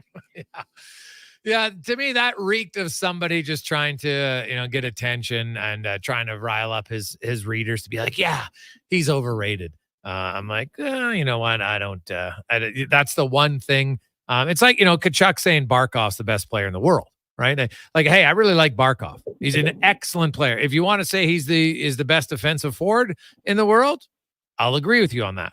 But, and I saw a lot of write-ups about Barkov, as good as he is at limiting the offense, because Zibanejad then didn't do anything, but he didn't generate any offense, right? That's the thing. So now I think Florida will take it. If Barkov can somehow break even with McDavid 5-on-5, then that's a big win for Florida, no question. Oh, for sure. And then tell me who's going to take care of Draisaitl after that. So, listen, everyone's got good players, right? Yeah. Don't kid yourself here. The Panthers are there because they got a whole bunch of good players. Keith Kachuk, when he say or Matt Kachuk saying that stuff, that's just gamesmanship. I love it. Like good for Matt Kachuk. He knows that he's playing a team that has the consensus greatest player in the world, and for him to say that about his teammate, I applaud that. That's awesome. I don't, that's just gamesmanship. Some newspaper guy who covers basketball and football for a living walking into a hockey, the hockey establishment and deciding he's going to tell us who the best player who's overrated and who's not. That's a whole different ballgame. I'd no sooner walk into the NBA Finals, which I've never covered before, and tell you that Michael Jordan's really not as good as all you experts think he is. I just don't get that. But hey, I guess we're all looking for readers these days. Maybe sometimes you got to say something real stupid to get a few more, hey? Possibly. Have you ever done that? No. No. You know what? There's one thing in my business, and I've known a lot of guys, Jay, over 40 years. Yeah. You want everyone talking about your column the next day. That's what you want. Yeah. What you don't want is them talking about your column because it's the stupidest thing they've ever heard in their life. Yeah. Right? Yeah. So there's 2 sides to that coin. Talk about my column because you don't agree with me. That's fine. Talk about my column because you think it's smart. That's even better. But if you're all talking about it because you think I'm an idiot, then I should probably think about what I'm doing here. The Edmonton Oilers spec, Struddy had an interesting point. He thought, he's like, hey, because of the whole travel day, he would have left on Wednesday to get them in earlier. I hadn't even thought about it. And I at this point, I don't know if it matters. Like, Janmark and the player said, like, they had a full day off yesterday, which they hadn't had in really since before the Vancouver series. So, they felt like they're recharged. Obviously, I think there'll be some excitement. It's really going to come down now to line matchups. Knobloch said he expects Kane to play. And, he's never misled us at this point, so I don't see any reason to believe that he wouldn't play. So my question is, where would you play Kane? Do you play him with Draisaitl, who's going to see Bennett and Tkachuk, or do you play him on the third line to go up against Lundell? What would you do with Kane? Well, it's a good question. If I've got, we're coming off a series where McLeod, Draisaitl, and Perry was a pretty good line. And you're a stronger team. You're a stronger team if you got Evander Kane on your third line, right? Evander Kane's a top 6 player. So if he's on my third line, that means I got a hell of a good set of forward lines here. So I'm reticent to mess with what just beat Dallas 3 times in a row. They haven't lost 3 times in a row for what's the number? Like forever, under DeBoer, I think. Mm-hmm. So I'm not sure why we're mixing up of definitely a winning formula. But having said all that, if I'm not sure I could play Kane and Perry on the same line because Kane doesn't cycle pucks. And I think we saw before, who was that line? Wasn't it McLeod, McLeod, Perry, and I think they had Fogle on the other side.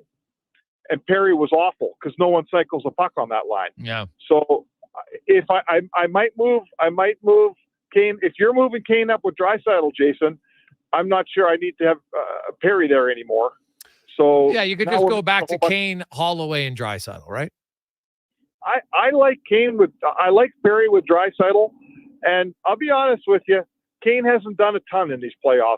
I don't think at this point he hasn't earned his way as a promotion up to the second line. I don't think he's been that great.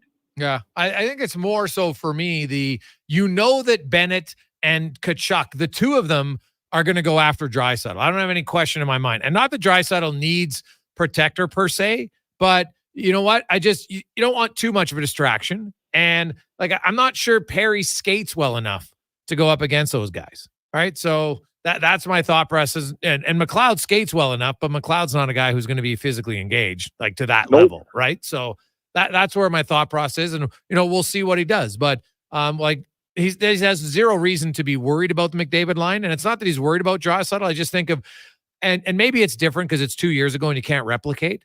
But when they put Evander Kane on Tkachuk in the Calgary series after game 1 spec, Tkachuk was on a milk cart. You didn't notice him the rest of the series, right? And Kane, because it's not just the physical. You know what, Kane, and I remember, Kane's very cocky and he's very arrogant. He's not intimidated by anybody. That's his personality. It's always been that. And that's a good trait in a series like this. And he talked about it. He goes, some guys like to talk, some guys don't like to get talked to. And that's what we asked him about Tkachuk. And so it's as much the verbal warfare that I think that they want to engage in at times as the physical. Well, listen, I'll say this to you. Tkachuk's one of the very best players. And if you think you got a way to mitigate Matt Tkachuk in this series, you should probably use that tool as often as you can. So, you know what? Let's see how much Chris Knobloch would value that. Let's see what happens. Let's see if Matt Tkachuk is still in the same headspace in the Stanley Cup final, where there's not going to be any fighting here, and he knows it, so he can do whatever he wants. I'm not sure you're going to talk Matt Tkachuk out of his game at this level, at this point in his career. Maybe you can, but I wouldn't bet on that. I think he's a better player than that now, don't you? Yeah, probably. But, hey, man, you never know. And now, as for fighting, maybe Draisaitl's going to pull her Pasternak. You never know, Spec. You never know. God, I was watching that replay again. It was unreal that Pasternak went, and he told his coach, and you could see Jim Montgomery like, all right. And I love that from Montgomery. He's like, hey, you know what? I'm not going to tell one of my best players doesn't want to do it. And then Pasternak comes off the bench like it was pre-planned, 2 stars fighting. You just don't see it very often. And Pasternak's not a fighter, but man, that's Tkachuk's good at getting guys off their game. And you know what? That's a trade-off that they would take for both teams because they're both good players. But, Draisaitl obviously is not going to fight. But I don't think there's any chance Tkachuk would fight Kane because I think he'd be worried about losing, right? No, Kachuk's the guy that doesn't fight Kane because he considers himself a better player than Kane. But I'm here to tell you, if Pasternak is fighting Kachuk, if Draisaitl snaps and fights Kachuk, that's a win for Florida. Yeah. Leon Draisaitl is supposed to be worried about accruing points in this series, not about Matt Kachuk. So we're going to feel each other out here. This thing's going to go on for a while. Let's see how much of a factor Matt Kachuk is in which way. And I'll be honest with you, if you can get Matt Kachuk getting back to being the old Matt Kachuk where he had all his antics, but he didn't get many points, I'll take that Matt Kachuk every day. I'd rather have that than a quiet Matt Kachuk that scores 3 points a night because he's capable of that too. Yeah, for sure. Mark Spector joins us here on Sports 1440, Oilers Nation, YouTube, and Facebook. Broberg, Desharnais, who would you start in game one? I don't know. How about that for an answer? I think I want to start Broberg. I think I want speed. I think, one of my things when you play Florida is Edmonton doesn't play like Florida plays. And the more they adjust their lineup and the more they change their lines and the more they try to say, oh, we're going into a big physical war, the more they're losing the series before it starts. The Oilers want to play fast hockey, move pucks, zone exits, get that thing going north fast. And Broberg's better at that than Desharnais is. So I'm not saying that the series doesn't Chris Knobloch doesn't have a game under his belt and take a read and say, okay, we need more Desharnais. Maybe that's the case. But going in, I want Florida to be adjusting to my game. I don't want to be adjusting to Florida's game before the thing even starts. Yeah, well, that's why I think Broberg would start. I think they liked how he played. Their penalty kill, Brett Kulak moved over and he was fine. Broberg, when one of the top four defensemen got a penalty, he was on the penalty kill. He was fine. And, I think they liked his mobility. Now, all the Oilers defense, not saying they can't handle it, but there will be more pressure on them this series from the forwards in Florida. They forecheck a lot harder, a lot more aggressive than Dallas. But I liked what Ekholm said today. He goes, it's true that they do that. However, what they do when they do that is if I can make a good first pass, then I can jump in the rush. And he talked about with Dallas, he goes, man, I would make a great outlet pass, but they still had 4 guys back. There wasn't a lot of benefit in jumping up.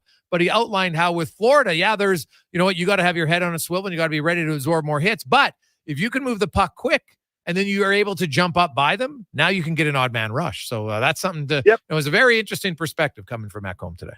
Listen, there's always risk and reward. And that's why nobody hits on a penalty kill, right? Because hitting takes you out of position. So we watched the Vancouver series and they took their toll on the Oilers, man. That was a hard-hitting Vancouver team. Florida's not going to throw the body more than Vancouver did. I'm here to tell you. So, like I say, you can sit back and expect to be hit, or you can try to take advantage of the game they play. And if I totally agree with what Matthias Ekholm said today, move it fast, let those guys find themselves out of position when they're throwing those hits. And, there's another thing here too, Jason, all this, like this reminds me, this conversation we're having right now, this reminds me of all the wind that got wasted talking about how great Dallas's depth was. Oh my God, how we're going to deal with Dallas's depth. Well, the important game of that series, game 6, their third pairing defense played 6 minutes and everybody else played 28. So you tell me how good the depth was. It wasn't as good as Edmonton's. So here we are, all worried about Florida's physicality and I'm not worried about it. I'm just saying it's going to be a different element to adjust to from Dallas. It's a different element, but I think I say to you, it's nothing the Oilers haven't seen and dealt with before. And so they throw some body checks. If they find themselves in the penalty box, I suspect that they'll probably be sorry that they got a little bit too physical, right? So the Oilers have tools here. I'm not too worried about Florida's game that way. Yeah. Well, I'll say this about Florida. They played physical in the Rangers. They did play discipline. They only took 15 penalties, like 2.5 a game. That's pretty good. So, and that's really good. And their penalty, that's really good. And their penalty kill only allowed 1 goal. So, it's going to be a great series. I can't wait for it. Spec, have a good one. All right, Jake. There you go. That's Mark Spector. Now, keep in mind, I was the one suggesting the Dallas depth argument was grossly overrated. I always argue when you have depth, it's because you don't have the elite top end guys to match. So, we have better depth. Do you have better top end players? Well, no. Well, guess what? Who wins the series 95% of the time? The top end guys. And Florida, they got good players. I would actually argue that I think Florida's top end players are better, especially their forwards, than Dallas's top end forwards.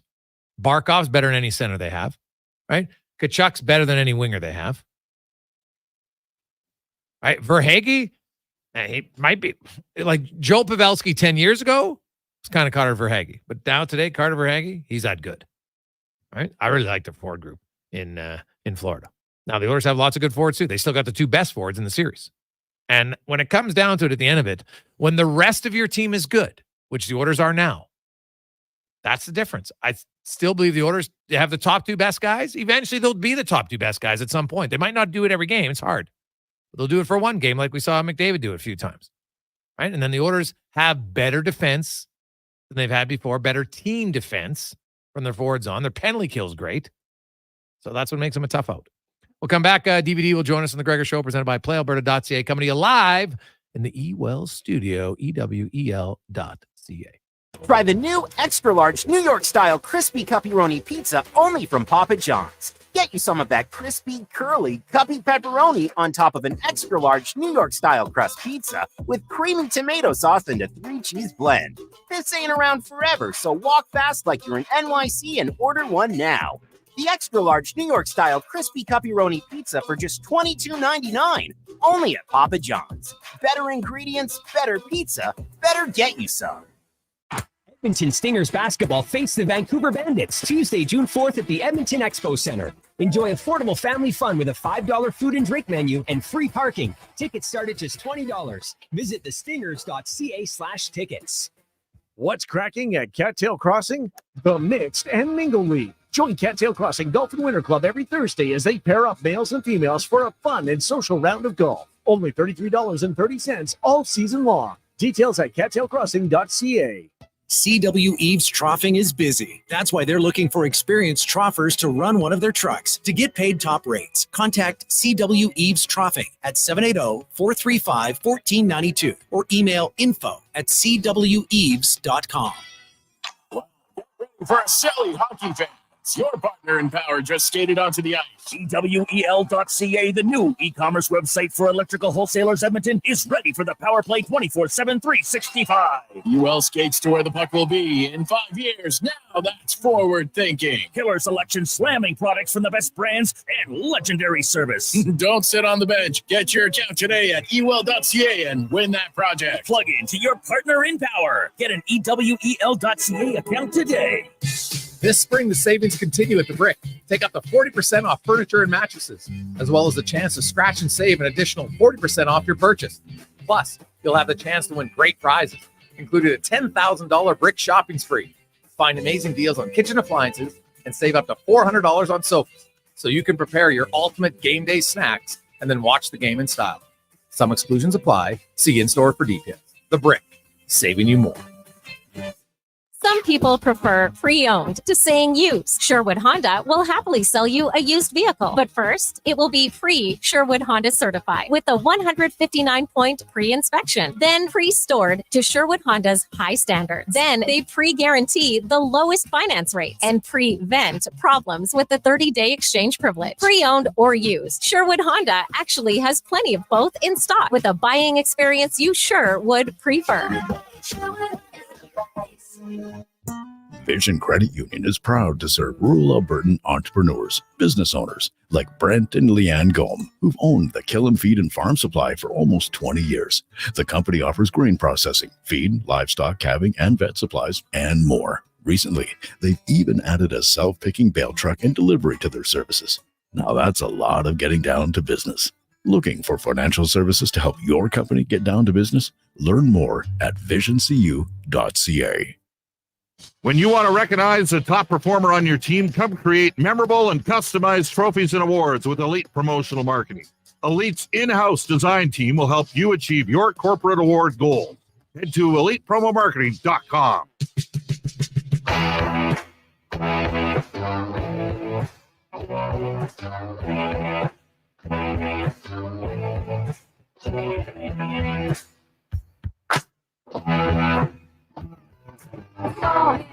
There by the record machine. Must have been about 17.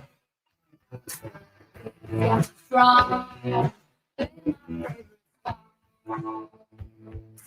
Till it would be long, it was with me, yeah, me. And I could tell it would be long, it was with me, yeah, me. Singing.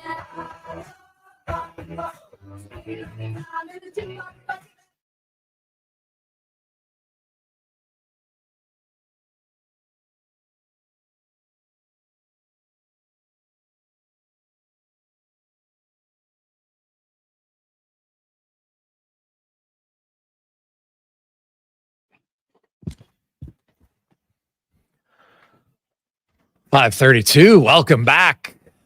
Jason Gregor, Connor Halley, Sports 1440, Oilers Nation, YouTube and Facebook. Hope you are having an awesome day. The only bad news, I guess, for all the young kids, well, at least in some areas, a lot of the sports fields are closed tonight. Still pretty wet from all the precipitation that we've had. So check your fields before you head out if you got soccer or baseball tonight.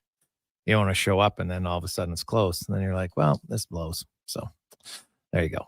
Let's get to DVD now and the oil report brought to you by VolvoCarsEdmonton.com. Spring is here and you can get a lease for 0%. Can't get much better than that on any 2024 XC60, or you can save up to $6,500 on select models right now at Canada's #1 Volvo dealership, VolvoCarsEdmonton.com. Derek Van Diest from NHL.com joins us. DVD, all flying in style in the old special NHL charter flight, eh? So you're getting caviar on that thing too, or what? I don't know. I don't know what it might be, a biplane for all we know. It's I got to find my way to Florida, though. It's not like they're not picking me up and dropping me off at the door. So you got to find your way to Florida, and then I think they're going to charter back and forth between Florida and Edmonton, just with all the NHL people that are part of it, the production crews and stuff like that. So they're not going to make everyone fly commercial, so they booked the charter. Now, I was mistaken. I thought it was a media charter, so I thought any media member could pay to get on it, but apparently not. So I don't know what it's going to be like. But I remember in 2006, they had a media charter between Edmonton and Carolina.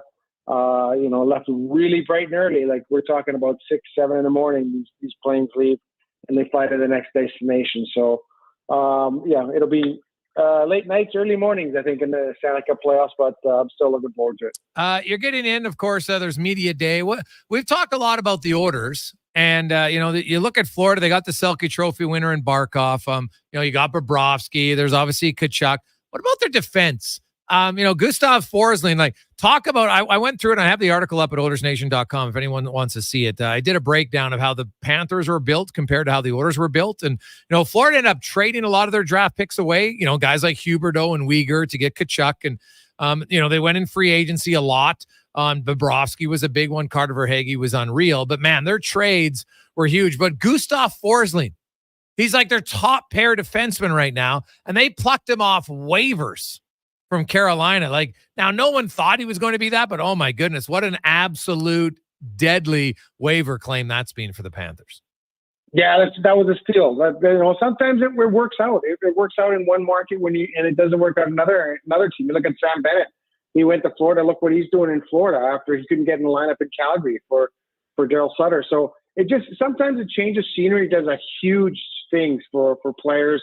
Just whatever it is, whether it's the living conditions, a different place, less pressure, whatever it is. And he's thriving right now. And maybe he was put into a situation where other coaches didn't have confidence in him being in that situation.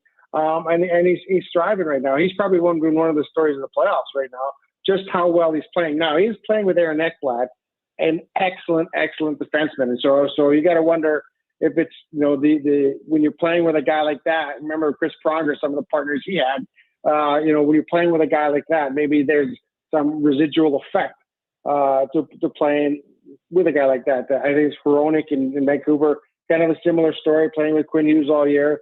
People saying, this guy's the #1 defenseman, and then, he struggled in the playoffs. But, yeah, he's having, for a guy that was picked up on the waiver wires, thrown away essentially by another team, for him to come in and play as well as he's playing, it's obviously a big thing for the Florida Panthers. So it'll be interesting to see. You'll get a lot of matchups with either Draisaitl or McDavid. He did a great job with against Panarin and as a junior dad in with the Rangers. They didn't get much going. So, yeah, he's been really good for them so far in the playoffs. Like, I look at the Oilers offensively, and I look at Brandon Montour, and I look at Forsling, and I say, you know what? Hey, really good defenders, but they're smaller. And, like, Miro Heiskanen's an excellent defender. And, but they, Edmonton, I thought at times, had their way with them. Chris Tanev, everybody was raving about them when the series began. How, geez, it shut down McKinnon, it shut down Eichel. Well, McDavid scored 3 goals in the first game, his line against them. I look at Edmonton's forwards, and like McDavid and Draisaitl, not only are they highly skilled, like Draisaitl's really heavy and he's big, and McDavid's just, he's not a small guy by any stretch, but he's so dynamic. And Zach Hyman, like, I look at them and say, hey, I think they can wear down Forsling and wear down Montour. Yeah, they might be able to, and I think it's going to be, you're right. Forsling's not a huge guy. I think he's listed at 6 feet tall, but which means he's smaller than that. It means he's 5'11", maybe 5'10". Exactly, 5'10", 5'11", so he's a lot smaller than that. But yeah, I think Miro Heiskanen was a different type of defender. He wasn't an overly physical guy, but he was great with his stick, and he used his legs to get in body positioning. These guys, yeah, they're a bit more physical. They like to try and knock you off the puck, which is not an easy thing to do with McDavid and Draisaitl. Draisaitl probably shields the puck better than 90% of the league. Yeah. Just does such a great job, and you can't knock him off it. So that's going to be interesting to see. But the thing is, Jason, if you have guys like Ekblad and Forsling defending the whole game, then they're not going to get much offense out of the back end. And I think that'll be good for the Edmonton Oilers if they can do that. If they can keep those guys from contributing in the back end. And right now, it's going to be interesting to see if. I had a great conversation with Paul McLean today for my coach's column that he runs, and I get a chance to pick his brain. And essentially McLean said, hey, Florida's going to be physical. They're going to go at you, but they can't get in the box. If they start taking penalties, they're a team that takes penalties, and the Oilers score on the power play, that'll eliminate that physicality. That's how you eliminate that physicality, is by scoring on the power play. And I think he said that was going to be a huge key to this series, because if Florida's running around taking penalties and taking liberties with some players, and the Oilers can make them pay on the power play, and forget about it. That's really going to change the way Florida approaches the hockey game for the series. So did you say, who was that with? Paul McLean? Paul McLean, former coach of the Ottawa Senators. Yeah. With him and I we chat about once a month, and kind of just pick his brain, and we run a little coach's column on NHL.com. So if you learn something, he's a great guy. You learn something every time you talk to him. Does he give you mustache tips too? I've never been a mustache guy. My family, my dad was a big mustache guy. I've never been the mustache guy. Oh, you should ask him for some mustache grooming tips. Not necessarily for you, just for, lots of guys out there. They might be a funny one, because he had a sick, thick stash. What about coaching in this series? You got Paul Maurice, who's, what is he, top 5, I think, in games coached in NHL history. He's seen everything. And then you got Chris Knobloch, who's a rookie head coach who has never really looked overwhelmed in the moment at all. He's made lots of big changes. I think he leans on Gulutzan, a former head coach, and Paul Coffey has a boatload of experience as a player and being in big moments, not necessarily as a coach. But man, like, what do you make of the coaching matchup in this? Do you think it really matters? I think it does, because I think coaching matchups, especially when you're at home, you talk about getting the matchups you want on the ice, and I think it really does matter.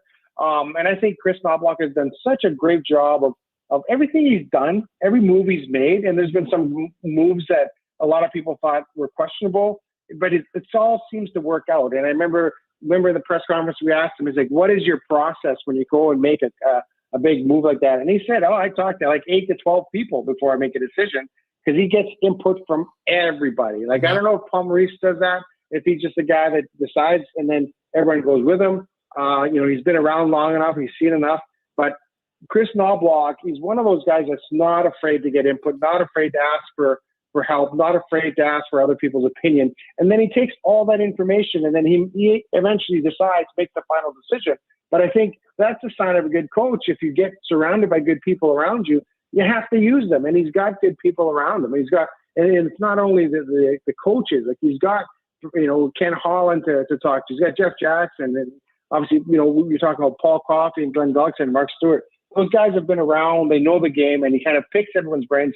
And I wouldn't be surprised if he went and talked to some players as well and got their opinion on things. So, everything he's doing, he's the face right now, but I think he's willing to share the credit to his coaching staff, which makes you a guy that wants to work for him, because when he's willing to share the credit, I think that's the key to success. Oh yeah, when I asked him about the penalty kill last game, and he just went on about how, hey man, I take no credit. This is all Mark Stewart, and you know what? The only credit I take was that I gave him the opportunity to do it. But you know what? I didn't really know him that well, and I never really ran a penalty kill. But hey, we didn't have options, and he's been unreal. And so you know what?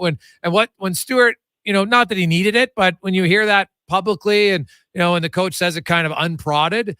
Trust me, I think that goes a long way, and it's a great sign of leadership that you know, he's given the credit where credit is due to all the other guys, and so you know what, it's fun. But Knobloch, I'll say, man, he has come in, and now it's not a rookie coach; he's a rookie NHL head coach. I mean, not a rookie coach, right? Like, he's coached in a lot of other situations, and you know, clearly he's a pretty calm guy. At least that's what he comes across as to me. Yeah, he is. He's a very calm guy, and he's a guy that's a very cerebral guy. He's a guy that thinks things through, and he's not an emotional guy. You know, he did the fist pump after winning. That was probably the most emotion you're going to get out of a guy like Chris Knobloch, you know, fist pumping on the bench after they were able to hold off the Dallas Stars. But I think it's refreshing that it's not all emotion with him. Like, there might be a time where he may need to get emotional, but right now he feels that he's the head of the snake here, and he has to remain calm. And you know, it's that old saying, you know, he who wears the crown, you can't keep your head while all else are losing theirs. Yeah. That's the kind of guy he is. Like, he's that guy, and I think that exudes confidence in the rest of the group, because you act like your coach. If your coach is on the bench yelling and screaming, losing his mind, yelling at the referees, you're going to do that, and you're going to lose concentration. But if he's kind of relaxed and mellow and just takes everything the way it comes, and you know, players are going to do like that. And we talked to Chris Knobloch earlier about that. That's a great lesson for young coaches. Just remember that the way you act is the way your players are going to act. And, you know, I referee here in town. I referee soccer here in town. And I've told multiple coaches that you act this way, your players are going to think it's okay to act this way. Chris Knobloch is a fantastic example, not just for NHL coaches, but for coaches of all sports, the way you should act behind the bench and be a leader. And your team will follow you. DVD, great stuff, man. Fly safe. We'll talk to you next week. Sounds good. Thanks for having me on. There you go. That's Derek Van Diest from NHL.com. Jason Gregor, Connor Halley. Here on the Gregor Show, presented by PlayAlberta.ca. Use the promo code Gregor50. Also, it is Tuesday. You know what that means. It's another draw for Lotto Max, where you can get your tickets for a pretty big draw. Only 30 mil. Not bad. Check it out. PlayAlberta.ca. Let's go, Oilers. You know, we have to keep going, and we got 4 more wins to go here. So we'll enjoy this one tonight for sure, but get back to work. This is Sports 1440. This spring, experience innovation on the road at Volvo Cars Edmonton. Right now, lease from 0.99% or save up to $4,000 on select models for qualifying loyal Volvo Cars Edmonton customers. Plus, save $5,000 on all new and demo 2024 XC60 Recharge plug-in hybrid models. Discover why we're Canada's only 13-time Volvo Excellence Award winner. Chat online at volvocarsedmonton.com or visit 1205 101st Street Southwest. The playoffs are wild. We all know that. And this year, Play Alberta is making it even wilder. Make a deposit with promo code Gregor50 to snag a $50 free sports bet with your next deposit. Get ready for unbeatable promotions throughout the playoffs with 10+ odds boost on every Oilers playoff game. Score a chance to win a pair of lower bowl or even exclusive sweet tickets for an Oilers playoff game just by making a bet on an Oilers playoff game at playalberta.ca. Bonus terms and conditions apply. Warmer, brighter days can make you crave something to sip. Booster Juice is busting out booster mixers, the summer fixers. Cold, tasty sippers in 5 vibrant varieties. The Mango Teaser, Berry Teaser, Almighty Acai, Game Set Matcha, and Oranges and Cream. Try all 5 and brighten your day a sip at a time. And try the Cookies and Cream Booster Ball, the yummy little bundle of almond butter, maple syrup, coconut, and gluten-free cookies. Visit a Booster Juice near you today or download the Booster Rewards app. The Junior Prospects Hockey League is entering its third season of gameplay. The JPHL now offers academic and athletic opportunities in the 14U, 15, 17, and 18U age divisions. All JPHL games are broadcast live on Silent Ice TV with a showcase-style game schedule and high level of travel and accommodations for its team, staff, and players. To learn more about why the JPHL is the fastest-growing elite hockey academy stream in Western Canada, visit juniorprospectshockeyleague.com. This spring, the savings continue at the Brick. Take up to 40% off furniture and mattresses, as well as the chance to scratch and save up to an additional 40% off your purchase. Plus, you'll have the chance to win great prizes, including a $10,000 Brick shopping spree. Find amazing deals on kitchen appliances and save up to $400 on sofas so you can prepare your ultimate game day snack and then watch the game in style. Some exclusions apply. See in-store for details. The Brick, saving you more. You're a superstar.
We roll through another busy show. Thanks, everybody, for listening.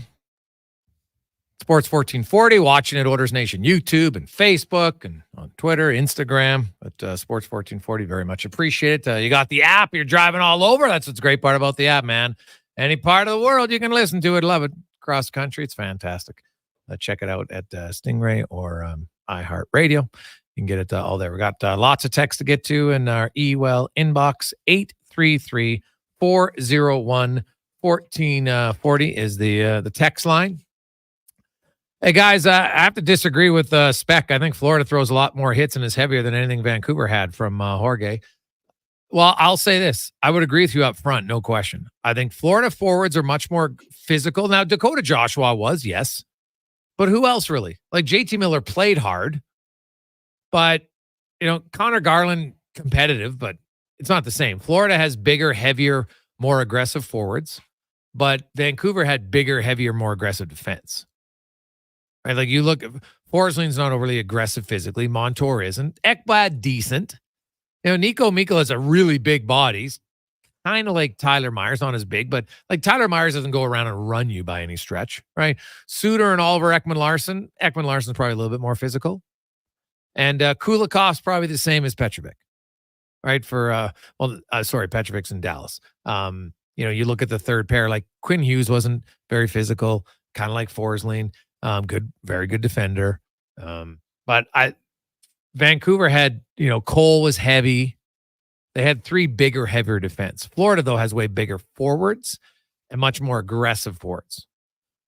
Vancouver didn't really forecheck. You guys saw it. Like, how many times did Vancouver just kind of sit back?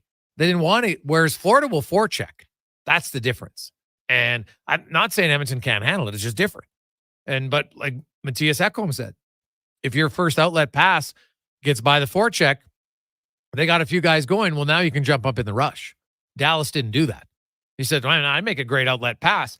Dallas still had 4 guys back. So we'll see. Now, Florida could change because everybody knows, even though Edmonton's become a better cycle team, they're still, their bread and butter is they can kill you off the rush. Right? That's what they can do. So will you alter it a bit? I'm curious. Like LA didn't forecheck very heavily. Didn't work. Vancouver didn't work. Dallas didn't. So you know what? Maybe they should forecheck him heavily. Because if you're going to be scared of the Oilers off the rush, Oilers have proven now that if you want to play a low-scoring game, they can win that too. Right? This is not the Oilers of 21 and 22 and 23. They're good defensively. And that's what makes them a tough out. That's why I'm picking them, because if you want to play a low-scoring game, Edmonton's more comfortable there. And if you want to run and gun, no one can run and gun as good as the Oilers. They can't. So it'll be fascinating to see. Florida can win for sure. But Edmonton, there's lots to like about their team. And their special teams right now, obviously their power play is great. Their penalty kill is unreal. So should be lots of fun. Stuart Skinner's going to have to be good. Goes without saying. So is Bobrovsky. On behalf of Connor Halley, I'm Jason Gregor. Have yourselves an awesome Tuesday evening. Let's get to the comment Sports 1440 update brought to you by Ewell. They're amped up for the playoffs, supplying the City of Champions and Alberta with quality electrical gear since 1975. EWEL.ca, your partner in power. Good night. This is the Sports 1440 update. Joe Pavelski says he has no plans to play anymore in the NHL after 1,533 career games over 18 seasons. Pavelski, who just wrapped up his 5th season with the Stars, turns 40 next month. Major League Baseball, big news today. A San Diego Padres infielder, Tucupita Marcano, was banned from baseball for life for betting on the sport. 4 others were suspended by Major League Baseball for 1 year. All minor leaguers. MLB said Marcano placed 387 bets totaling more than $150,000 from last July through November with a legal sports book. On the diamond, currently, Orioles and Jays in action, top of the 3rd. That one is scoreless. The Mets lead the Nationals 2-0. Yankees up on the Twins 1-0. Rays have an 8-3 lead over the Marlins in the 5th. Brewers have a 1-0 lead over the Phillies, and the Dodgers trail the Pirates 1-0. Heading into the 6th in Cleveland, Royals up on the Guardians 5-3. Later tonight, Battle of Chicago, Cubs, White Sox meeting at Wrigley. You've also got the Rangers and Tigers, Guardians in Houston. Rockies host the Reds. Padres travel to Anaheim. Mariners in the Bay taking on the Athletics, and the Diamondbacks host the Giants. WNBA action. It is the WNBA Commissioner's Cup. At halftime, the Sun trailed the Mystics 33-32. Later tonight, the Liberty head to Chicago to take on the Sky. Then they clock the Storm hosting the Mercury. And some news from the NFL. Christian McCaffrey getting a raise. San Francisco signing their star running back to a 2-year, $38 million extension. The deal will take McCaffrey through the 2027 season. That'll do it for us here on the Jason Gregor Show. Up next, we've got Turn Sports from 6 to 9, Fox Sports Radio at 9 p.m. And then tomorrow morning, Kevin Karius, Brandon Douglas are back at 7 a.m. with former NHLer David Schlemko. I'm Connor Halley. This has been a Sports 1440 update.